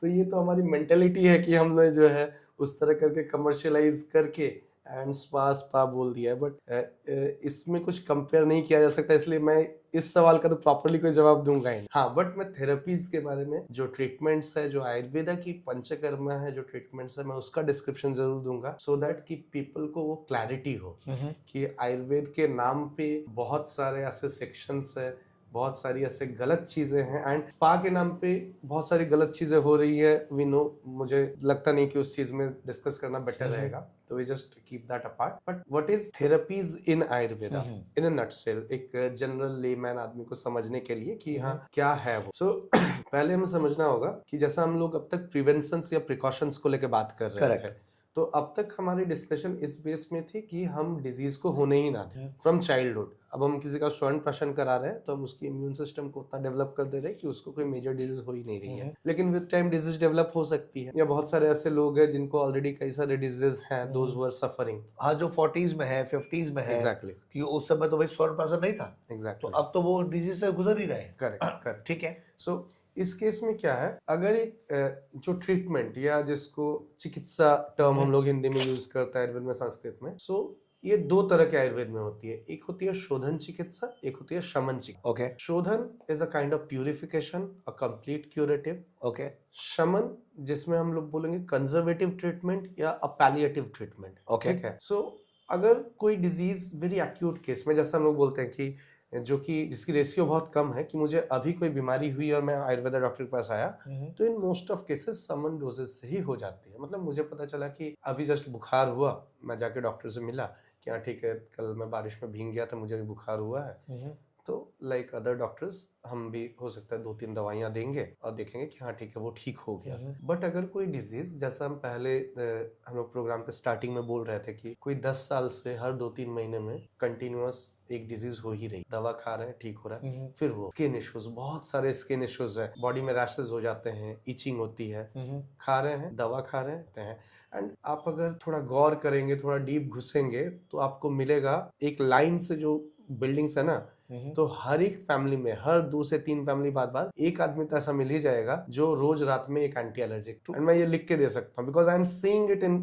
My clinic. So किसी ना किसी रीजन से, या तो वो एलर्जिक इश्यू से, किसी को छींक की है, किसी को सांस की परेशानी है, किसी को स्किन परेशानी है, एंड वो रेगुलरली एक एंटी एलर्जिक खाए पड़े हैं। तो ये इन सब मिथ से हमें निकलना होगा। हाइपरटेंशन, ब्लड प्रेशर हो गया तो मुझे सारी जीवन दवा खानी है, दिस आर मिथ, इन चीजों से निकला जा सकता है। डायबिटीज एक ऑटोइम्यून डिसऑर्डर है, इनकी दवाइयां बंद की जा सकती हैं। ऐसा नहीं है कि पूरी जिंदगी दवा ही खाती रहनी पड़ेगी। कोई भी दवा, चाहे आयुर्वेद दवा ही क्यों ना हो, तो कोई भी दवा पूरी जिंदगी खाती रहनी पड़ेगी, ऐसा नहीं। इन मिथ से निकलना हो। सो अगर एक डिजीज क्रॉनिक है तो उसमें हम लोग शोधन करते हैं। अगर एक डिजीज एक्यूट है, जस्ट हुआ है, तो मोस्टली समन चिकित्सा से हो जाता है। ठीक है, यानी पैलिएटिव या तो कंजर्वेटिव अलग अलग क्या थेरेपीज हैं और थेरेपीज के जरिए इसी में जा रहा हूँ। किस किस प्रकार से हील होते हैं? तो ये जो शोधन है, शोधन की कैटेगरी में पंचकर्मा आता है। ठीक है, पंचकर्मा आर द थेरेपीज जो बॉडी के प्यूरिफिकेशन के लिए रिक्वायर्ड है। Okay, it has separate sections. जो शोधन है इसको 3 कैटेगरी में हम लोग डिवाइड करते हैं। वन इज पूर्व कर्म, या you can say a pre-operative procedures. One is pradhan karma, which is panchakarma. That is a general operative procedures we can consider. And एक होता है पोस्ट ट्रीटमेंट प्रोसीडियर, जिसको पश्चात कर्मा बोलते हैं। Okay, Panchakarma in a broad way 5 तरह के ट्रीटमेंट्स को बोला गया। ओके, वमन, विरेचन, वस्ति, नस्यम एंड रक्तमुक्त। ओके, कुछ ऐसी थेरेपीज हैं जिसमें पेशेंट्स को मेडिसिन वगैरह खिला के वॉमिट आउट कराया जाए। कुछ ऐसी थेरेपीज है जिसमें पेशेंट्स को मेडिसिन वगैरह खिला के परगेशन कराया जाता है। ओके, कुछ ऐसी थेरेपीज है जो देखने में एनेमा की तरह लगती है। मैं ये टर्म इसलिए बोल रहा हूँ देखने में एनेमा की तरह लगती है, लाइक ये स्पा एंड थेरेपी की जो कंट्रोवर्सी है, एनेमा और वस्ती की भी यही कंट्रोवर्सी। ओके, जब हम किसी पेशेंट को वस्ती बोल के ट्रीटमेंट देते हैं, दे आर थिंकिंग कि ये मेरे पेट साफ करने के लिए दी जा रही है। I will come to that point later on. Okay, फिर नस्यम बोल के एक ट्रीटमेंट होती है जिसमें नजल पाथवे से मेडिसिन दी जाती है, एंड रक्त मोक्षण which is blood let. Okay. जो लाइक टॉक्सिक जो ब्लड है उनको उस जगह से निकालना। सो अलग अलग डिजीज के ऐसे ट्रीटमेंट है। इसके अलावा भी पंचकर्मा में बहुत सारे टाइप्स है, बहुत सारे ट्रीटमेंट्स है, जिसका एक पार्ट अभ्यंगम है। ओके, अभ्यंगम is a Ayurveda way of giving therapy with oils. Okay, and this अभ्यंगम can be not only done by oils, कई बार डिकॉक्शन से भी की जाती है, कई बार कुछ मेडिसिनल हर्ब्स की पाउडर्स या चूर्ण से भी की जाती है। ओके, सो अभ्यंगम itself has so many category. उसका एक ऑयल से देके रब करने को स्पा या मसाज कर दिया गया है। ओके, सो तो उसका फायदा क्या, अभ्यंगम के क्या फायदे हैं? अभ्यंगम आपके ब्लड सर्कुलेशन को बढ़ाता है, ओके, मसल टोन को ग्रो करता है। जरूरी नहीं है कि हमेशा आपको एक एक्सपर्टीज के पास ही जाके अभ्यंगम लेना है। जो हमारी लाइफस्टाइल है जो पहले आई है, आप देखेंगे आपके मेरे घर में हमारे फोर फादर्स तेल वेल लगा के बॉडी में धूप में बैठे रहते हाँ, थे। Correct correct correct, they have that much time. अभी हमारे पास इतना वक्त नहीं है। हमने एक्चुअली बहुत अपने को बिजी बना लिया जानबूझ के। So that is a kind of अभ्यंगम। ओके, सो ये हमारा लाइफस्टाइल है। Now days we don't have that time. अगर ये जनरलाइज वैसे उनको इसलिए डिजीजेस भी कम। हाँ, राइट, आयुर्वेदा के बहुत सारे प्रोटोकॉल्स हैं जो हमारे forefathers in generally regular lifestyle में यूज करते थे, जिस वजह से उनको इन जनरल डिजीजेस कम होती थी। उनकी लाइफ की जो ये थी, एज थी, वो भी ज्यादा, जो कंपैरेटिवली अब धीरे धीरे कम होती आ रही है। इतना हम लोग अपने हेल्थ के ऊपर ध्यान रख के भी हमारी जो है एज धीरे धीरे डिमिनिश होती जा रही है। तो दोस आर द थिंग। और पंचकर्मा का क्या रिजल्ट, मतलब उसके क्या बेनिफिट्स हैं? एक इंसान को क्यों करवाना चाहिए? पंचकर्मा के बहुत सारे बेनिफिट्स हैं। इसको हम लोग 2 तरह से डिस्क्राइब कर सकते हैं। एक प्रिवेंटिव मेजर्स, ठीक है, सो बीइंग अ डॉक्टर हम लोग अपने शरीर का डिटॉक्सिफिकेशन बोल के एक प्रोसेस होता है। ठीक ये है, वर्ड मैं इसलिए यूज कर रहा हूँ क्योंकि लोग अभी डिटॉक्सिफिकेशन टर्म समझ, आयुर्वेदा के बहुत सारे टर्मिनोलॉजी है जो जनरली लोग नहीं समझते हैं। बहुत रिसेंटली मेरा एक एक्सपीरियंस हुआ है कि हमने एक पेशेंट को उस तरह एडवाइस किया था विद सम मेडिसिनल हर्ब्स, लेपन एंड अभ्यंगम, and they thought it's a massage. Okay. And they compared it with a general the spa. massage. Isn't it? So Okay. which can be done might be with a cost of 200-300 rupees. Okay, So it is not the cost of that service. जो अपनी बहुत पहले भी पूछा था expensive की बात है. Correct, It is about the medicines which herbs and comes all. expensive. I got it, And it is the procedure जिसको बनाने के लिए कुछ मेडिसिन की प्रिपरेशन में 1-1.5 दिन लग जाता है। मतलब ओके, जो रॉ हर्ब्स या जो मेडिसिन हम परचेज भी करके ला रहे हैं, तो पर्टिकुलरली उसमें वो चेंजेस लाने में पर्टिकुलरली उस कॉम्बिनेशन को बनाने में, ताकि उस डिजीज को ठीक करे, 1-1.5 दिन का भी प्रोसेस होता है।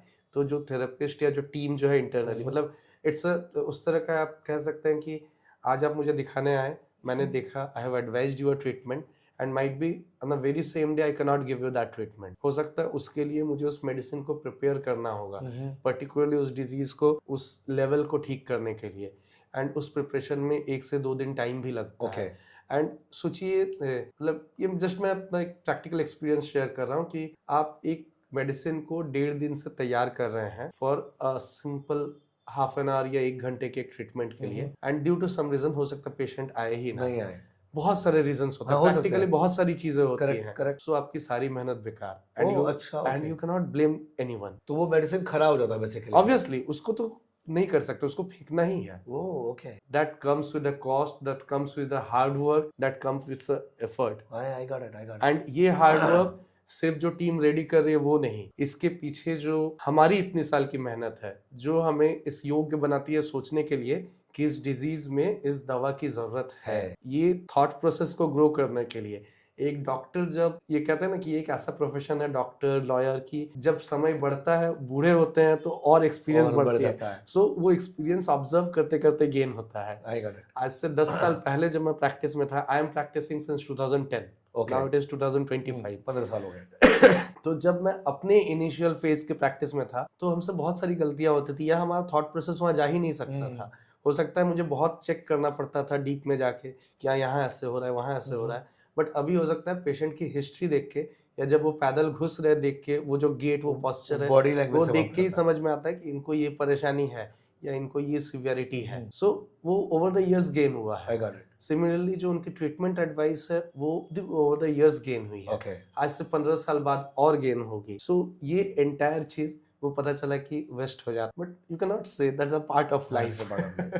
ओके, सो इसके फायदे तो कई हैं, और ये इसका सीरोधरा का क्या फायदा है? मैंने सुना है कि सीरोधरा भी काफी रिलैक्सिंग और अच्छा होता है, तो उसका क्या बेनिफिट्स है, क्यों कराना चाहिए? ये यही चीज, जैसे आपने कहा ना कि शिरोधारा बहुत रिलैक्सिंग होता है, so most of people they are thinking कि शिरोधारा एक ऐसी टेक्निक है, ये ऐसा थेरेपी है जो जस्ट रिलैक्स करने के लिए की जाती है, but shirodhara has its massive work in various disorder. बहुत जनरल जो एक पार्ट है, जैसे आपने कहा कि रिलैक्स, स्ट्रेस या anxiety, nowadays everybody has their own stress, पहले भी था अभी भी है, बट अभी लोगों का एक टारगेट ओरिएंटेड, अपने लाइफ के साथ बहुत सारे इशू है, किसी को फैमिली इशू है, किसी को फाइनेंशियल इश्यूज है, तो most of people are getting anxious, anxiety की लेवल बढ़ गई है। 10 में से 8 लोगों को स्ट्रेस है, एंजाइटी है। सो शिरोधारा ब्रेन को काम एंड कूल करता है। शिरोधारा से वो एंजाइटी लेवल काफी हद तक कम होती है, बशर्ते आप कौन सा मेडिसिन ऑयल्स कर रहे हैं। Apart from this general anxiety, Shirodhara is advised in hair fall issue. Shirodhara is advised in cerebral palsy kind of severe neurological disorder. Shirodhara is advised for antidepressant medicine. ऐसे पेशेंट्स आते हैं क्या के बोलते हैं, मैं ऐसे एक बंद कमरे में बैठा रहता हूँ, मुझे डर लगता है, मुझे अंधेरे से डर लगता है, मैं अकेलेपन से डर लगता है, ऐसा describe, people are describing this कि मैं बैठा हुआ हूँ, मुझे लगता है कोई पुरानी बात मुझे याद आ गई और मुझे रोना आ रहा हो, एंड आई एम क्राइंग। सिर्फ रोना आ रहा ना, they are crying. They are on medication, हो सकता है पिछले 15 साल से they are taking anti depression, and anti depression छोड़ने से ही 2 से 3 दिन के अंदर में फिर वो फेज आ जाता है। एंड जैसे सभी दवाइयों के एक इफेक्ट होते हैं, देखा जाता है कि ये धीरे धीरे ड्राउजीनेस क्रिएट करता है, वेट में चेंजेस होती है, फूड हैबिट में चेंजेस होती है। कई सारी ऐसी मेडिसिन है जिनको खाने से हंगर बढ़ जाती है, तो बहुत खाते हैं, बहुत खाते खाते फिर पता चला वेट बढ़ रहा है, वो और 2 मेटाबॉलिक डिजीज को ले आता है। तो इस तरह के कई केसेस हमें क्लिनिक में देखने को मिलता है। शिरोधारा इस तरह के डिजीज को ठीक करने में बहुत कारगर है, बहुत कारगर है। इतना कारगर है कि एक पेशेंट जो हो सकता है पिछले 12 साल से एंटी डिप्रेसेंट खा रहा हो, वो with in 2 to 3 months medicine of कर सकता है। एंड ऐसा नहीं है कि मैंने उसको जस्ट एलोपैथी से आयुर्वेदा में स्विच करा दिया, कमी 1 से 2 मंथ में आयुर्वेदा भी ऑफ कर दिया।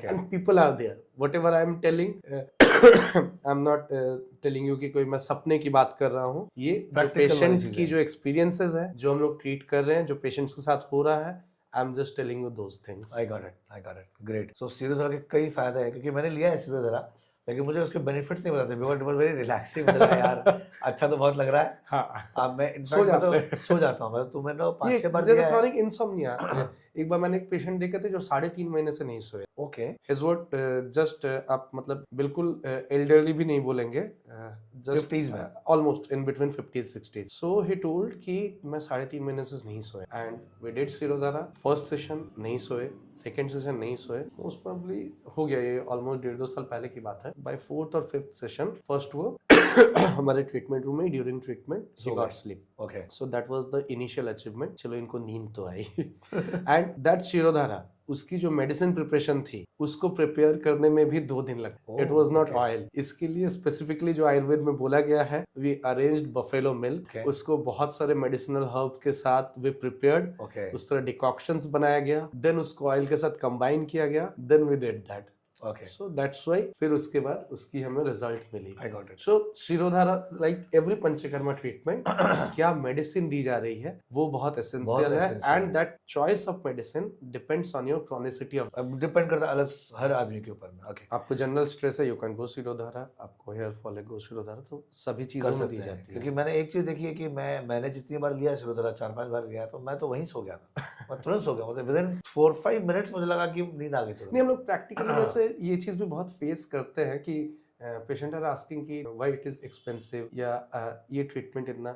सेम शिरोधारा अलग अलग पेशेंट के लिए अलग प्राइस अलग हो अलग सकती प्राइस हो है। सकती है। ये डिपेंड करता है कि मुझे कौन सी दवा चूज करनी समझ पड़ गया, रही गॉट है। इट। मतलब डिपेंडिंग ऑन हिज मतलब रिक्वायरमेंट इसको इस तरह बेसिकली। से कैटेगराइज करना बहुत डिफिकल्ट है। लेट्स से कि if I am planning for a surgery तो वो बहुत इजी है, मुझे सभी में सेम प्रोसेस ही करना है। Right, right. On end of मुझे इंस्ट्रूमेंटेशन की उतनी ही रिक्वायर्ड। ओरल मेडिसिन तो चलिए वो जो फार्मा कंपनीज है दे आर प्रिपेयरिंग, तो जो भी प्राइसिंग उनकी है वो लगती है। बट थेरेपीज की एक पर्टिकुलर प्राइस सिलेक्ट करना बहुत डिफिकल्ट इसलिए हो जाती है क्योंकि उसमें चॉइस ऑफ मेडिसिन अलग होती है, एफर्ट्स हार्ड वर्क अलग अलग होता होता है। है। तो एंड ये एक नॉन मेडिकल पर्सन को कई बार समझाना भी बहुत मुश्किल डिफिकल्ट हो होता जाता है, है, तो राइट, करेक्ट। एक एज अ चैलेंज भी ये होता है। कि इतना प्राइसी क्यों? हाँ, क्योंकि see people need to spend their money ना, तो वो डिफिकल्ट होता है। तो शिरोधारा के बहुत सारे अपने फायदे बताए, और एज अ ले मैन, जो एक आम आदमी है, जो उसके बारे में बहुत ज्यादा जानकारी नहीं है ना, तो इसका और क्या बेसिक फायदा है जो एक आम जिंदगी में, देखिए सब कुछ दिमाग में हो रहा है ना, टेंशन से लेकर गुस्सा से लेकर सब चीज दिमाग के अंदर हो रहा है। अगर मान लीजिए किसी इंसान को ऑफिस में प्रॉब्लम है, तो वो रात को टेंशन लेके ठीक से सो नहीं पा रहा है, जिसकी वजह से इंसोम्निया की प्रॉब्लम पैदा होती है, और भी कई बीमारियां ठीक समय पर नहीं सोने से पैदा होती है, क्योंकि फिर आपका पेट डिस्टर्ब होता है। तो everything is connected, right? Yes, yes, so everything. Shirodhara का एक बेसिक, एक लेमन की भाषा में क्या फायदा है वो हम जानना चाहते सी ये जो आपने पूछी ना, बहुत अच्छी बात पूछी। मैं जो भी स्ट्रेस एंजाइटी या जो मेंटल डिसऑर्डर्स लेके जो पेशेंट्स आते, एक तो बहुत पहली बात कि हर मेंटल डिजीज पागल नहीं होता है। ये समझना बहुत जरूरी है। एंड इन आवर कंट्री हम लोग साइकोलॉजिकल डिसऑर्डर्स या मेंटल डिसऑर्डर्स को लेके बिल्कुल अवेयर नहीं है, बिल्कुल अवेयर नहीं है। क्योंकि आप कैसे डिस्क्राइब करेंगे? मान लीजिए मैं बोलता हूँ, एक हाउस होल्ड लेडी, आज उसको सर दर्द हो रहा है, उसके घर वाले तुरंत एक स्टेप लेंगे।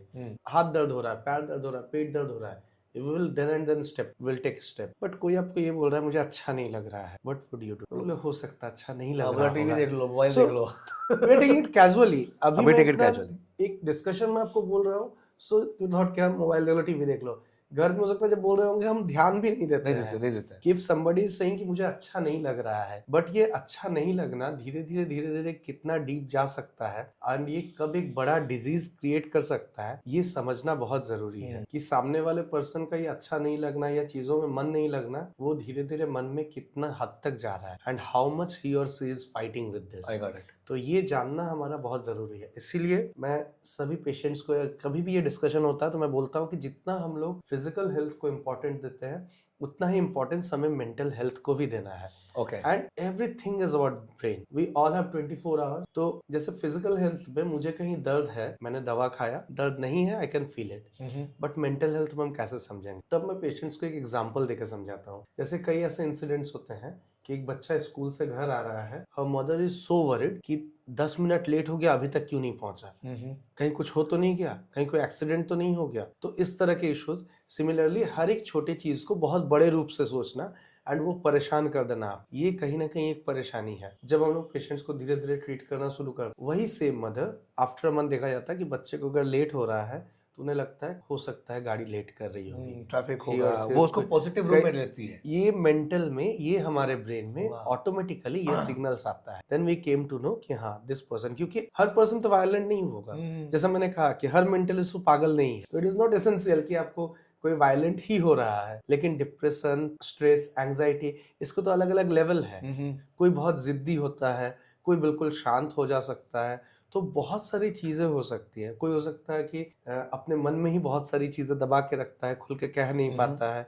तो so many factors are there, but हम लोग उस चीजों को करेक्ट कर सकते हैं timely, and we can fight with all the thing जो भी रिलेटेड है। तो आप देखेंगे टाइम के साथ, मतलब मैं ये एग्जांपल्स इस तरह से भी पेशेंट्स को देता हूँ कि जो 24 घंटे हमारे पास है, हमारा अपना वर्क है। आज मान लीजिए सीएम है तो उनके ऊपर अलग प्रेशर है, प्राइम मिनिस्टर तो उनके ऊपर अलग प्रेशर है, डिफेंस मिनिस्टर के ऊपर अलग प्रेशर है, लेकिन वी ऑल हैव 24 आवर्स। अगर अंबानी है तो उनका एक अलग प्रेशर है, उनके मैनेजर का अलग प्रेशर है, isn't it? So but we all have 24 hours, और हमें उसी में जो है डिसीजंस लेने हैं, उसी में चीजें करनी। तो हम भी इंसान है, वो भी इंसान है। It's about our brain pattern कि हम कितने ज्यादा मोटिवेटेड हैं, हम कितने ज्यादा स्ट्रांग हैं कि I can fight with this situations easily. हम सिचुएशन को कितना इजीली ले रहे हैं और हम कैसे सोच रहे हैं कि इससे निकलने का रास्ता है। ये ब्रेन की कैपेबिलिटी है जो शिरोधारा जो है हेल्प करती है। तो इन अगर कोई डिजीज नहीं भी है तो भी लेना चाहिए, जो इन जनरल भी अगर हमें परेशानी हो रही है, तो ये हमारे ब्रेन के उस कैपेबिलिटी को ग्रो, रेगुलर इश्यूज है। मतलब ये तो चलिए हमने बड़ी बड़ी बातें की, छोटी छोटी चीजें कि ठीक है घर में गैस खत्म हो गया, बोला गया कि भाई गैस आज रिफिल करवाना है, पता चला इलेक्ट्रिसिटी बिल आगे पीछे हो गया। अब पता चला एक छोटी सी चीज कि हाँ हो सकता है कि यू फॉरगॉट दैट, या आपको कुछ कैरी करने बोला गया था, यू फॉरगॉट दैट, मुझे सब्जी बोली गई थी मैं नहीं लाया। That discussion become so strong, पता चला कि नहीं आप भूल ही जाते हैं। It is happening every time, and वो कहीं ना कहीं सबकॉन्शियसली आदमी के दिमाग में भी चलता रहता है। या ये फीमेल के साथ भी हो सकता है कि नहीं तुम ये चीज भूल ही जाती हो, आप ये चीज भूल ही जाती हो, आप ये नहीं ही करते। पता चला हम तो बोल के निकल गए, वो उनके दिमाग में घूमता गया सबकॉन्शियस। एंड कोई है जो देखिए कोई बड़ा भी इश्यूज है उसको बहुत इजीली हंसते हंसते हैंडल कर लेता है। तो ये शिरोधारा से सारे फायदे होते हैं कि ब्रेन जो है आपका एक्टिव रहता है, आप हमेशा पॉजिटिव, मोर फोकस, आप रिस्पॉन्ड करते हो रेदर देन रिएक्टिंग, और आप positive side of the life देखते हो। देखिए पॉजिटिव नेगेटिव तो हर वक्त है, exactly, but you see the वो तो रहेगा, वो हमेशा रहेगा, उसको कभी नहीं अवॉइड कर सकते। सोसाइटी में रहेगा, घर में रहेगा, ऑफिस में रहेगा, आपको हमेशा एक ना एक चैलेंजेस मिलेगा। How are you fighting with the challenge, that is important. अच्छा, अब मुझे बात है कि ये नस्यम क्या है और इसके क्या फायदे? नस्यम is one of the Panchakarma therapies. Basically कुछ इनिशियल अभ्यंगम स्वेदन किया जाता है ऑन आवर अपर पोर्शंस, ठीक है, on our face, head, neck, in this area. उसमें कुछ मेडिकेटेड ऑयल से अभ्यंगम किया जाता है, ठीक है, स्वेदन किया जाता है। देन नस्यम नजल पाथवे से अलग अलग डिजीज का, कुछ केसेस में हम लोग मेडिसिनल ऑयल यूज करते हैं, कुछ केसेस में हम लोग मेडिसिनल घृता यूज करते हैं, कुछ केसेस में हम लोग मेडिसिनल पाउडर यूज करते हैं। So we are giving some medicine powder through nasal pathway. Okay. So जैसा हम लोग जनरली समझ रहे हैं कि नस्यम लेने से हमारी जैसे सर्दी खांसी या कफ एंड कोल्ड राइनाइटिस ठीक हो गए। Apart from that nasyam has a very broad spectrum use on our brain. So mostly जो न्यूरोलॉजिकल डिसऑर्डर्स होते हैं या साइकोसोमैटिक डिसऑर्डर्स होते हैं उसमें हम लोग नस्यम यूज करते हैं, जो ब्रेन के पैटर्न को चेंज करने में help. So it is said in Ayurveda कि नासिका जो है वो हमारे ब्रेन का गेट है। To enter the house of the brain we have to cross the gate, that is nose. So इस पाथवे से मेडिसिन डायरेक्टली जाके हमारे ब्रेन के ऊपर वर्क करता है, and it is not only textual और एकेडमिक थिंग। मैं जो बोल रहा हूँ आई am just sharing my experience, not from very others, या सिर्फ किताबी बातें के साथ साथ जो हम लोग रोजमर्रा कर रहे हैं अपने क्लिनिक्स में, अपने प्रैक्टिस लाइफ में, मैं उन्हीं चीजों को बोल रहा हूँ। सो हम लोग पोस्ट सीवियर जो पैरालिसिस पेशेंट है उनको हम लोग नस्यम देते हैं, different way of treatment change करके, and that helps them to regain their muscle power again. Definitely ये एक बड़ा डिजीज है। मैं डे 1 में भी पेशेंट को नहीं बोलता हूँ कि आप कल ही ठीक हो जाएंगे। हो सकता है कि उनकी ट्रीटमेंट में 2 साल भी लग सकते, ऐसा भी हो सकता है कि 2 साल बाद वो ठीक ना भी हो। But with treatment different result मिला। लेकिन ऐसा नहीं है कि रिजल्ट मिला नहीं है। बहुत सारे पेशेंट्स हैं, पैरालिटिक पेशेंट्स, जो ठीक हुए हैं, फिर से चल पाए। कुछ पेशेंट्स एक कैटेगरी ऐसी है जो पार्शियली ठीक हुए हैं। Same with the psychosomatic disorders, जो बच्चे सेरेब्रल पैल्सी या ऑटिज्म में बहुत वायलेंट हो जा रहे हैं, देखा जा रहा है उनकी वायलेंसी कम हो रही है। खाना नहीं खाते थे, अब पता चला अपने हाथ से खाने लगे हैं। तो इस तरह की चेंजेस धीरे धीरे एक सिंपल ट्रीटमेंट नस्यम से we can achieve. And in simple disease, ये तो बड़ी बड़ी डिजीज है, a simple disease like migraine headache, बहुत acute headache हो रहा है. Very recently we have seen a patient who is suffering since so many years. मुझे exact years पता नहीं, लेकिन almost 7-8 सालों से ओके उनकी एक माइग्रेन की परेशानी थी, एंड वो एक रिमोट एरिया से आते हैं, एक विलेज रिमोट एरिया से. ठीक है. So she is under some very renowned neurologist and all. दवाइयाँ खाती हैं, ठीक हो जाती हैं, अगेन 6 महीने बाद it come back, and every time it is coming back. ये उनके वेट को डिटोरिएट कर रहा है. ओके. जो लेडी इससे 4 साल 5 साल पहले एक अच्छा फिजिक था, से become very lean and thin, and ये चल रहा था. ये पर्टिकुलर मैं एक केस की बात कर रहा हूँ. We have started a treatment, did shirodhara, we did nasyam for her for this chronic. And जब डे 1 मैंने उन्हें over the video call consultation में देखा था, she was bedridden and so severe ना, वो डिस्क्राइब करना बड़ा मुश्किल है कि एक माइग्रेन की पेशेंट इतनी सीरियस दिख सकती है. ओके. कि एक हेडेक जैसी सिंपल इशू जो है इतनी सीरियस इशू बन सकती है. Is completely bedridden and वो बात भी नहीं कर पा रही. She was looking like a cancer. इस तरह के इतनी ज्यादा seriousness. So we did treatment, and ये ट्रीटमेंट भी रिस्पॉन्ड किया. She is still now under treatment, क्योंकि हमें ऑब्जर्व करना है. जो उनके हस्बैंड का प्राइम एम था तो स्विच ओवर द आयुर्वेदा, कि मैं मेडिसिन का क्या हर बार ठीक तो हो रहा हूँ, but it is not going permanent. And अभी भी उनका यही सवाल था कि सर ठीक तो हो गया, क्या ये परमानेंटली ठीक हुआ है. सो whatever the treatment is required we are giving him, and she is under observation, so might be after a year or 1-2 But years it's a very we better can say. result, you're saying. Yeah, definitely result is very better. So Now नसम she's से at- basically जैसे मान लीजिए बहुत लोगों को ना snoring की आदत है या कराटे की आदत है, तो क्या उसमें भी इसको फायदा मिलता है नस्यम से?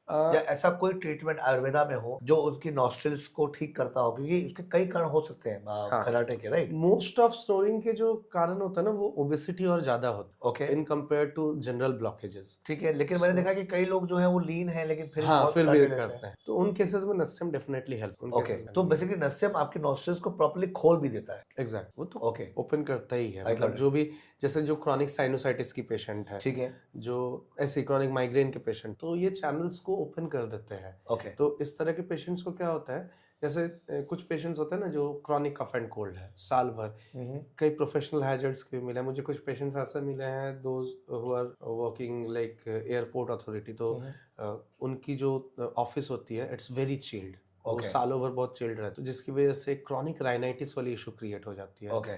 सो they become completely okay.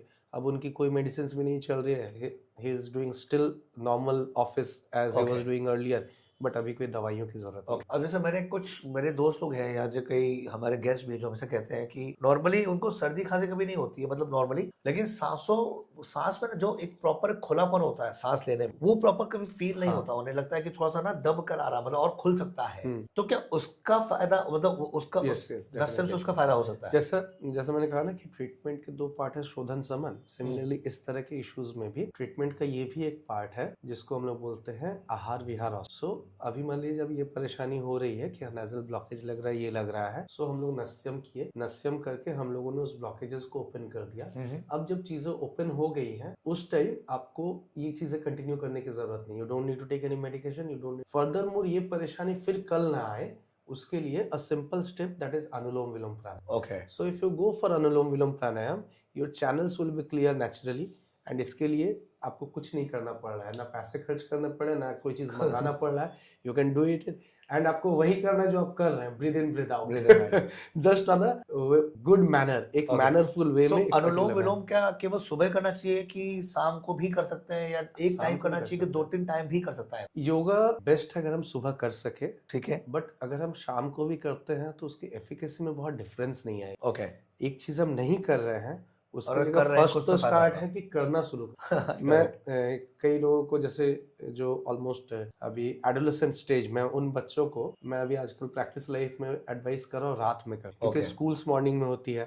So they have to waking up at around 5-5:30 AM, then school चले जाते हैं, they don't have time. Correct. And most of अभी हम लोग देख रहे हैं जो अभी के एडोलेसेंट या बच्चे हैं, उन्हीं को ही रेस्पिरेटरी इश्यूज ज्यादा हो रही है. ये जो सांस फूलने की परेशानी, 90% केसेस तो एलर्जिक अस्थमा है. उनको अस्थमा है ही नहीं, सिर्फ एलर्जिक इशू है, and they are taking nebuliser regularly. Inhaler ले रहे हैं, नेबुलाइजर ले रहे हैं, जिसको हम लोग अनुलोम विलोम से ही ठीक कर सकते हैं. Right. So why I am advising you, 2 reason है. एक है कि रात में वो अनुलोम विलोम कर रहा है, वो आपकी लंग्स की कैपेसिटी को ग्रो कर रहा है, that is help as an exercise. Right. Secondarily हम लोग रात में मोबाइल बहुत देखते हैं, जिस वजह से हमारी नींद डिस्टर्ब हो रही है. Correct. So if a kid is patternized, आप डायरेक्टली इसको मना करेंगे नहीं रात में फोन मत देखो, दे नहीं वोंट मानेगा। लिसन। ये एक अलग परेशानी का कारण हाँ, बन जाएगी, correct, एक एंजाइटी का कारण बन जाएगी। बट अगर उसको स्विच कर देते हैं तो अनुलोम विलोम से जो ब्रीद इन ज्यादा ऑक्सीजन बॉडी में जा रही है, वो एक अच्छी नींद भी आने में हेल्प कर रही है। Okay. सो मैं almost adolescent and young adults को भी वैसे ही एडवाइस कर रहा हूँ कि आप रात में सोने के पहले क्या करो, and I am getting more results from that. Okay, ये that बहुत is- बहुत अच्छी जानकारी है ये। तो दोस्तों, अगर आप अनुलोम विलोम अगर अभी तक नहीं कर रहे हैं तो उसे जरूर करना शुरू करिए। अगर सुबह कर रहे हैं तो शाम को भी सोने से पहले करना शुरू करिए। इससे डॉक्टर साहब ने बड़ी अच्छी बात कही शशांक ने कि रात को नींद आपकी और अच्छी आने लगेगी, क्योंकि जब सोने के पहले भाई जब अनुलोम विलोम कर रहे हो तो सांस और आप प्रॉपरली ले सकते हो, बेहतर कर सकते हो। Exactly. So last but not the least, देखिए आपसे बात करके ना समय पता ही चल रहा है लेकिन हमारे कंस्ट्रेंट है समय का, तो हम दोबारा फिर चाहेंगे कि आप आओ और बहुत सारी ढेर सारी बातें करेंगे। बट जाने से पहले, आपको विदा करने से पहले हम ये चाहेंगे कि जैसे हमने सिरोधर के बारे में बात की, नश्यम के बारे में बात की, तो ऐसा और कुछ है जो precaution is better than cure वाले कैटेगरी में भी आता हो कि भाई उसको एक रेगुलर बेसिस पे लिया जा सकता है, जिससे एक आपकी बॉडी, माइंड, सोल तीनों आपका हमेशा हेल्दी बना रहे, या कुछ बीमारियां भी उससे ठीक होती है, ऐसा कुछ और है अपने पास? हेल्थ को मेंटेन करने के लिए जैसा मैंने कहा कि डिटॉक्सिफिकेशन, ठीक है। जिसको हम लोग शोधन बोल रहे हैं, डिटॉक्सिफिकेशन जनरली आपके समझने के लिए मैं ये टर्म यूज कर रहा हूँ, बट उसमें भी पंचकर्मा ही होता है, सम सॉर्ट ऑफ ट्रीटमेंट्स होते हैं। इन जनरल अगर कोई बिल्कुल हेल्दी है, जिसको कोई परेशानी नहीं है, बीइंग अ डॉक्टर हर 6 महीने में एक बार हम लोग भी खुद का करते हैं तो कंट्रोल आवर डिजीज प्रोसेस, ताकि मुझे भी कोई रोग ना हो, because we are regularly expose to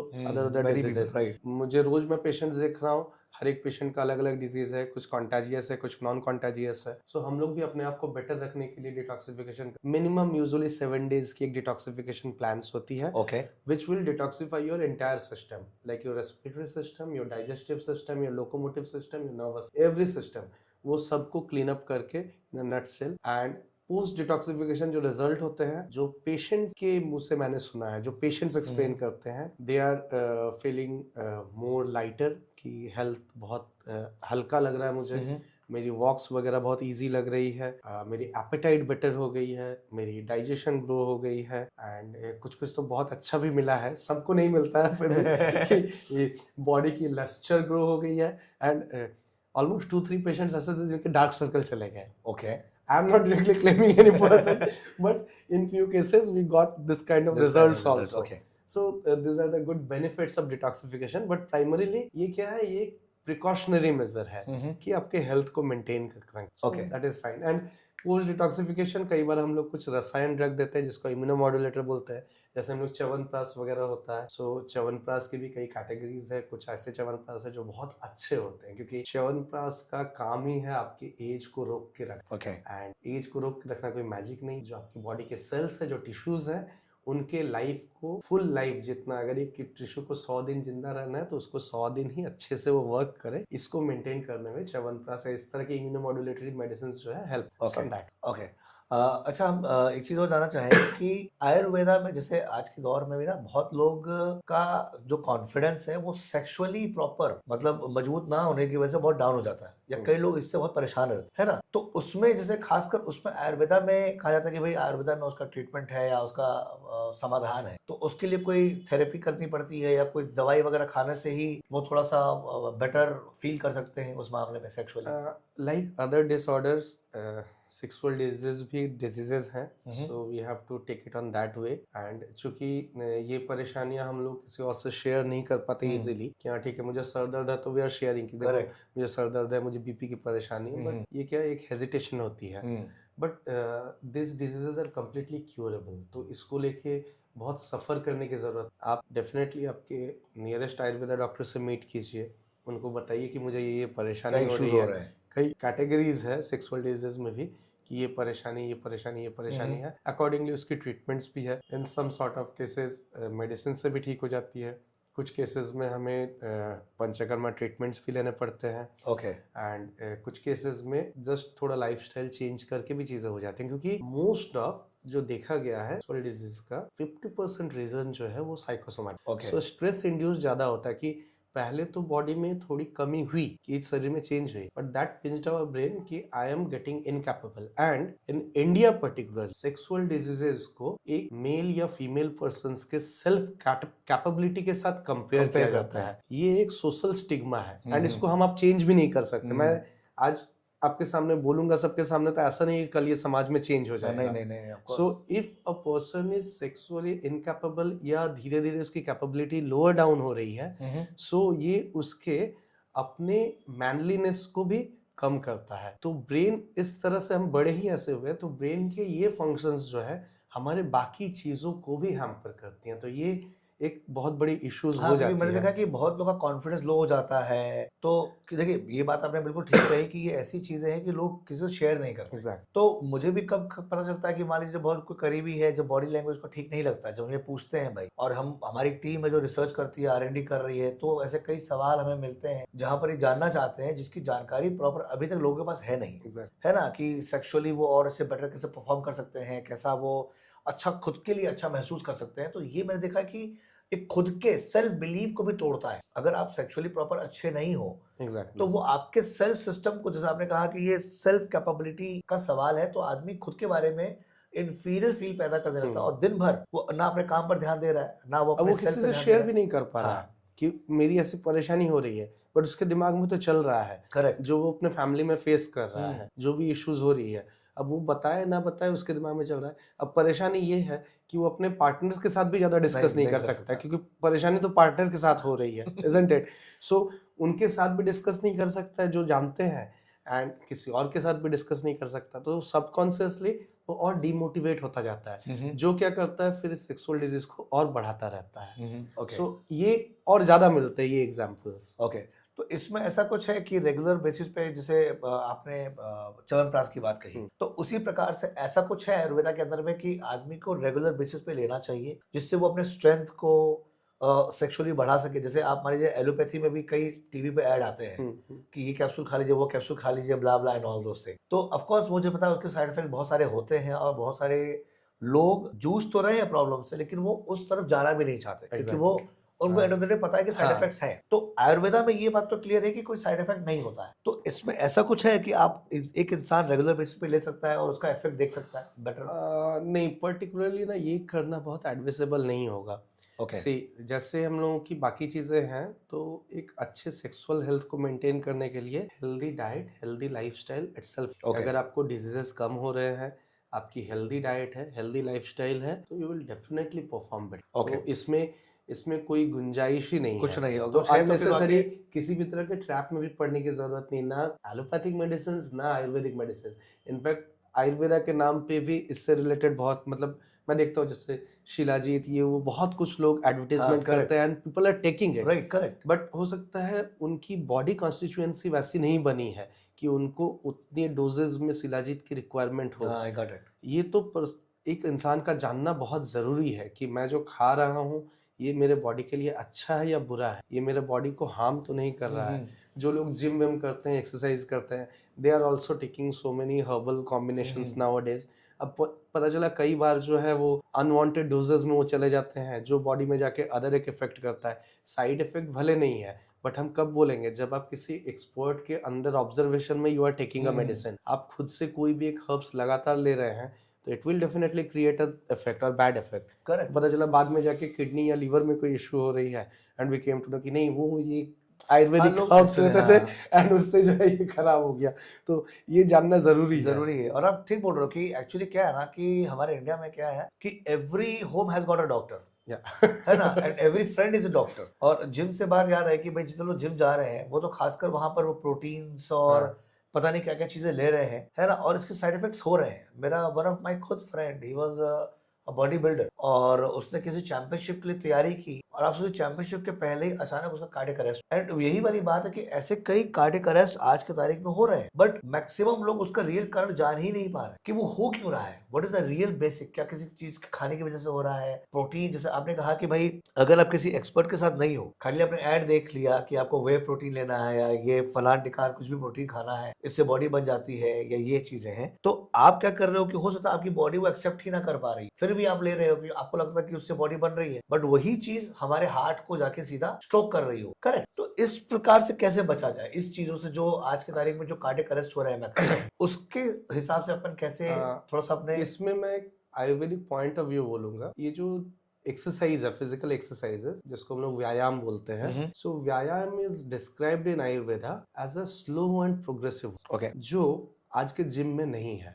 जो जिम जाते हैं दे नोज कि डे 1 से ही इतनी विगोरस एक्सरसाइजेस कराई जाती है कि उसकी बॉडी उस चीज में कैपेबल नहीं। सो एक तो चलिए रिसेंट कोविड इंसिडेंट के बाद से कार्डियक मसल्स में एक चेंजेस हुई है। सो समहाउ कहीं ना कहीं वो एक लिंक्ड मुझे लगता है कि कार्डियक अरेस्ट बढ़ जाने की। एक मेजर फैक्टर ये भी लगता है कि I am not an athlete. Let's say कि मान लीजिए मेरी उम्र 25 साल 22 साल कुछ भी है, एंड अचानक से मुझे लगा कि अब मुझे जिम जाना चाहिए। I am starting and I am thinking कि मैं कुछ ही दिनों में बहुत अच्छा एक बॉडी बिल्डर बन जाऊंगा। मतलब मेरी फिजिक बिल्कुल बन जाएगी within 2 to 3 month, and almost we are talking here in Kolkata. तो मैंने तो देखा है कई सालों से दुर्गा पूजा के पहले जिम बहुत भर जाता है। तो यहाँ के एक ट्रेंड में है, वो एक सोशल ट्रेंड है। So see body building is not a matter of 2-3 month. If you want to build up your body, you have to work hard consistently on a long term. At least आप 1 साल 1.5 साल slowly progressively थोड़ा करके जाएंगे, तब आपके muscles में वो मतलब क्या, जब आप डे 1 एक्सरसाइज कर रहे हैं, आज आप मान लीजिए 100 मीटर दौड़े, आपके थाई मसल्स में पेन हुई, दिस इज इन्फ्लेमेशन। लेकिन यही 100 मीटर्स जब आप 2 महीने तक दौड़ेंगे, तब वो इन्फ्लेमेशन चेंज होके मसल्स गेन में चेंज होगा। Okay, it will take time. ये साइंस है, ये ऑटोमेटिकली नहीं होगा। Similar with every exercise, pushups और चिनिन, जो भी लोग करते हैं उनको उतना ही करना चाहिए जितना उनका बॉडी एफर्ट कर रहा है। अगर कोई पुशअप कर रहा है, वो 2 बार कर पा रहा है, वो 2 बार करके 2 महीने करे ना, 2 महीने बाद वो ऑटोमेटिकली 3 बार कर पाएगा, क्योंकि उनके अंदर वो स्ट्रेंथ जो है ग्रो हो जाएगी, एंड उतने दिनों में वो कार्डियक मसल्स भी ग्रो हो जाएगी। तो ये चेंजेस डे 1 से नहीं आते। Next thing is about intake of protein. Definitely food habits से जो प्रोटीन्स मिल रही है वो सबसे बेस्ट है in a generalized way for an adult. Daily protein requirement is 1 gram per kg body. If your weight is 70 kilogram, your daily protein requirement is 70. Now अगर आप gym जा रहे हैं तो आप थोड़ा सा ज्यादा मेहनत कर रहे हैं, okay, you take it up to 150 gram. 50 gram से कितना होगा? Hardly 3 to 4 pieces of chicken. आप अगर रोज 2 अंडा खाते हैं तो भी will have that amount of protein. आप अगर वेजिटेरियन है, 1 बोल दाल पीते हैं, पनीर खाते हैं, सोयाबीन लेते हैं, you will have that much amount of protein. तो you don't need any extra thing. जब आपकी बॉडी ग्रो होगी, अब आपको प्रोफेशनली बॉडी बिल्डर बनना है, एक्सपर्टीज आर देयर, वहां पे ऑलरेडी आपके ट्रेनर है, दे विल गाइड यू। उनमें न्यूट्रिशनिस्ट रहते हैं, वो समझते हैं क्या क्या जरूरत है। बहुत अब देखिएगा बॉडी बिल्डर्स को यूजुअली ऐसा कार्डियक अटैक्स नहीं आ जाता all of a sudden, because they are under training. ये मोस्टली होता है जो सेल्फ रियलाइजेशन से कुछ दिनों में ज्यादा एक्सरसाइज करना चाहते हैं। सो that is a different part. अगर सिर्फ अपने फिजिक को मेंटेन करने के लिए जिम कर रहे हैं तो think on a long term basis कि हाँ मैं 1 साल 1.5 साल करूंगा, और फिर धीरे धीरे वो चेंजेस। I got it. क्योंकि मैंने भी एक जगह पढ़ा था कि हर इंसान की बॉडी अलग होती है और आपको चेक करना कि आपकी बॉडी कितना ले पा रही है। तो before going to a bigger things in gym और द एक्सरसाइज, आप 2 मिनट तक दौड़ कर देखो, फिर आप देखो कि आपकी बॉडी कितना आप हाफ रहे हो, नहीं हाफ रहे हो। उस पर डिपेंड करता है कि आपको आगे आज और कितना दौड़ना चाहिए। नहीं, see it is about consistency बहुत रिक्वायर्ड है।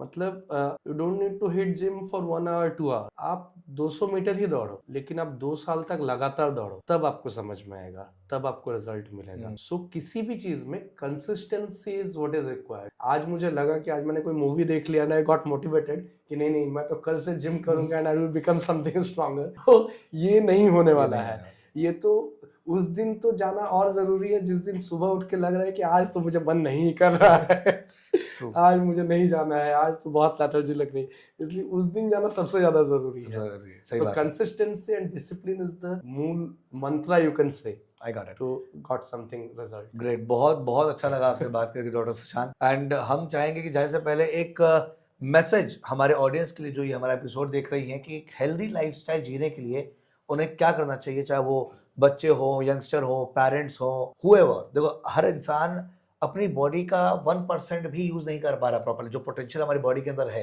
राइट। लोग उसी में सोचते हैं कि हम हेल्दी हैं, बीमार हैं, और मैक्सिमम लोग जो है बीमार की तरफ भाग रहे हैं। So precaution is better than cure की फॉर्मूला को जो आयुर्वेदा भी मानता है, तो आपका as a doctor, as experience person since 15 years, आपका क्या मैसेज है हमारी audience? See in general to maintain the health, अगर हम बिल्कुल जनरलाइज्ड बोले कि रेगुलर लाइफस्टाइल में आप जब भी सुबह उठ रहे हैं, जिस भी वक्त उठ रहे हैं, क्योंकि सबकी ऑफिस टाइमिंग सबकी चीज़ें अलग है, आप जब भी उठ रहे हैं आप सुबह उठ के a glass of lukewarm water you take. Aloe vera juice is very helpful for getting a proper digestion. आप साथ में उसको भी ले सकते हैं, किसी भी बेटर कंपनी की, किसी भी अच्छी कंपनी की, you can use that. और अदरवाइज सिर्फ a glass of lukewarm milk will also help. Next thing, you take your breakfast within 2 hours after. ये बहुत इंपॉर्टेंट है। सिर्फ इस एक चेंजेस से हम लोग बहुत सारे डाइजेस्टिव डिसऑर्डर्स को ठीक कर सकते हैं। एंड डाइजेशन ठीक होगा तो you will get proper nutrition from the food which you are taking, and वो न्यूट्रिशन आपके बॉडी को हेल्प करेगा, सपोर्ट करेगा। तो जस्ट इस चीज को मेंटेन करना है। Take a complete sleep for 7 to 8 hours. अगर ब्रेक में भी हो रही है कि मैं दोपहर में 2 घंटा सो लेता हूँ, रात में 6 घंटे, या overall 7 to 8 hours, that is help. Milk you take, egg you take regularly, ये आपके लाइफ में हेल्प करेगा।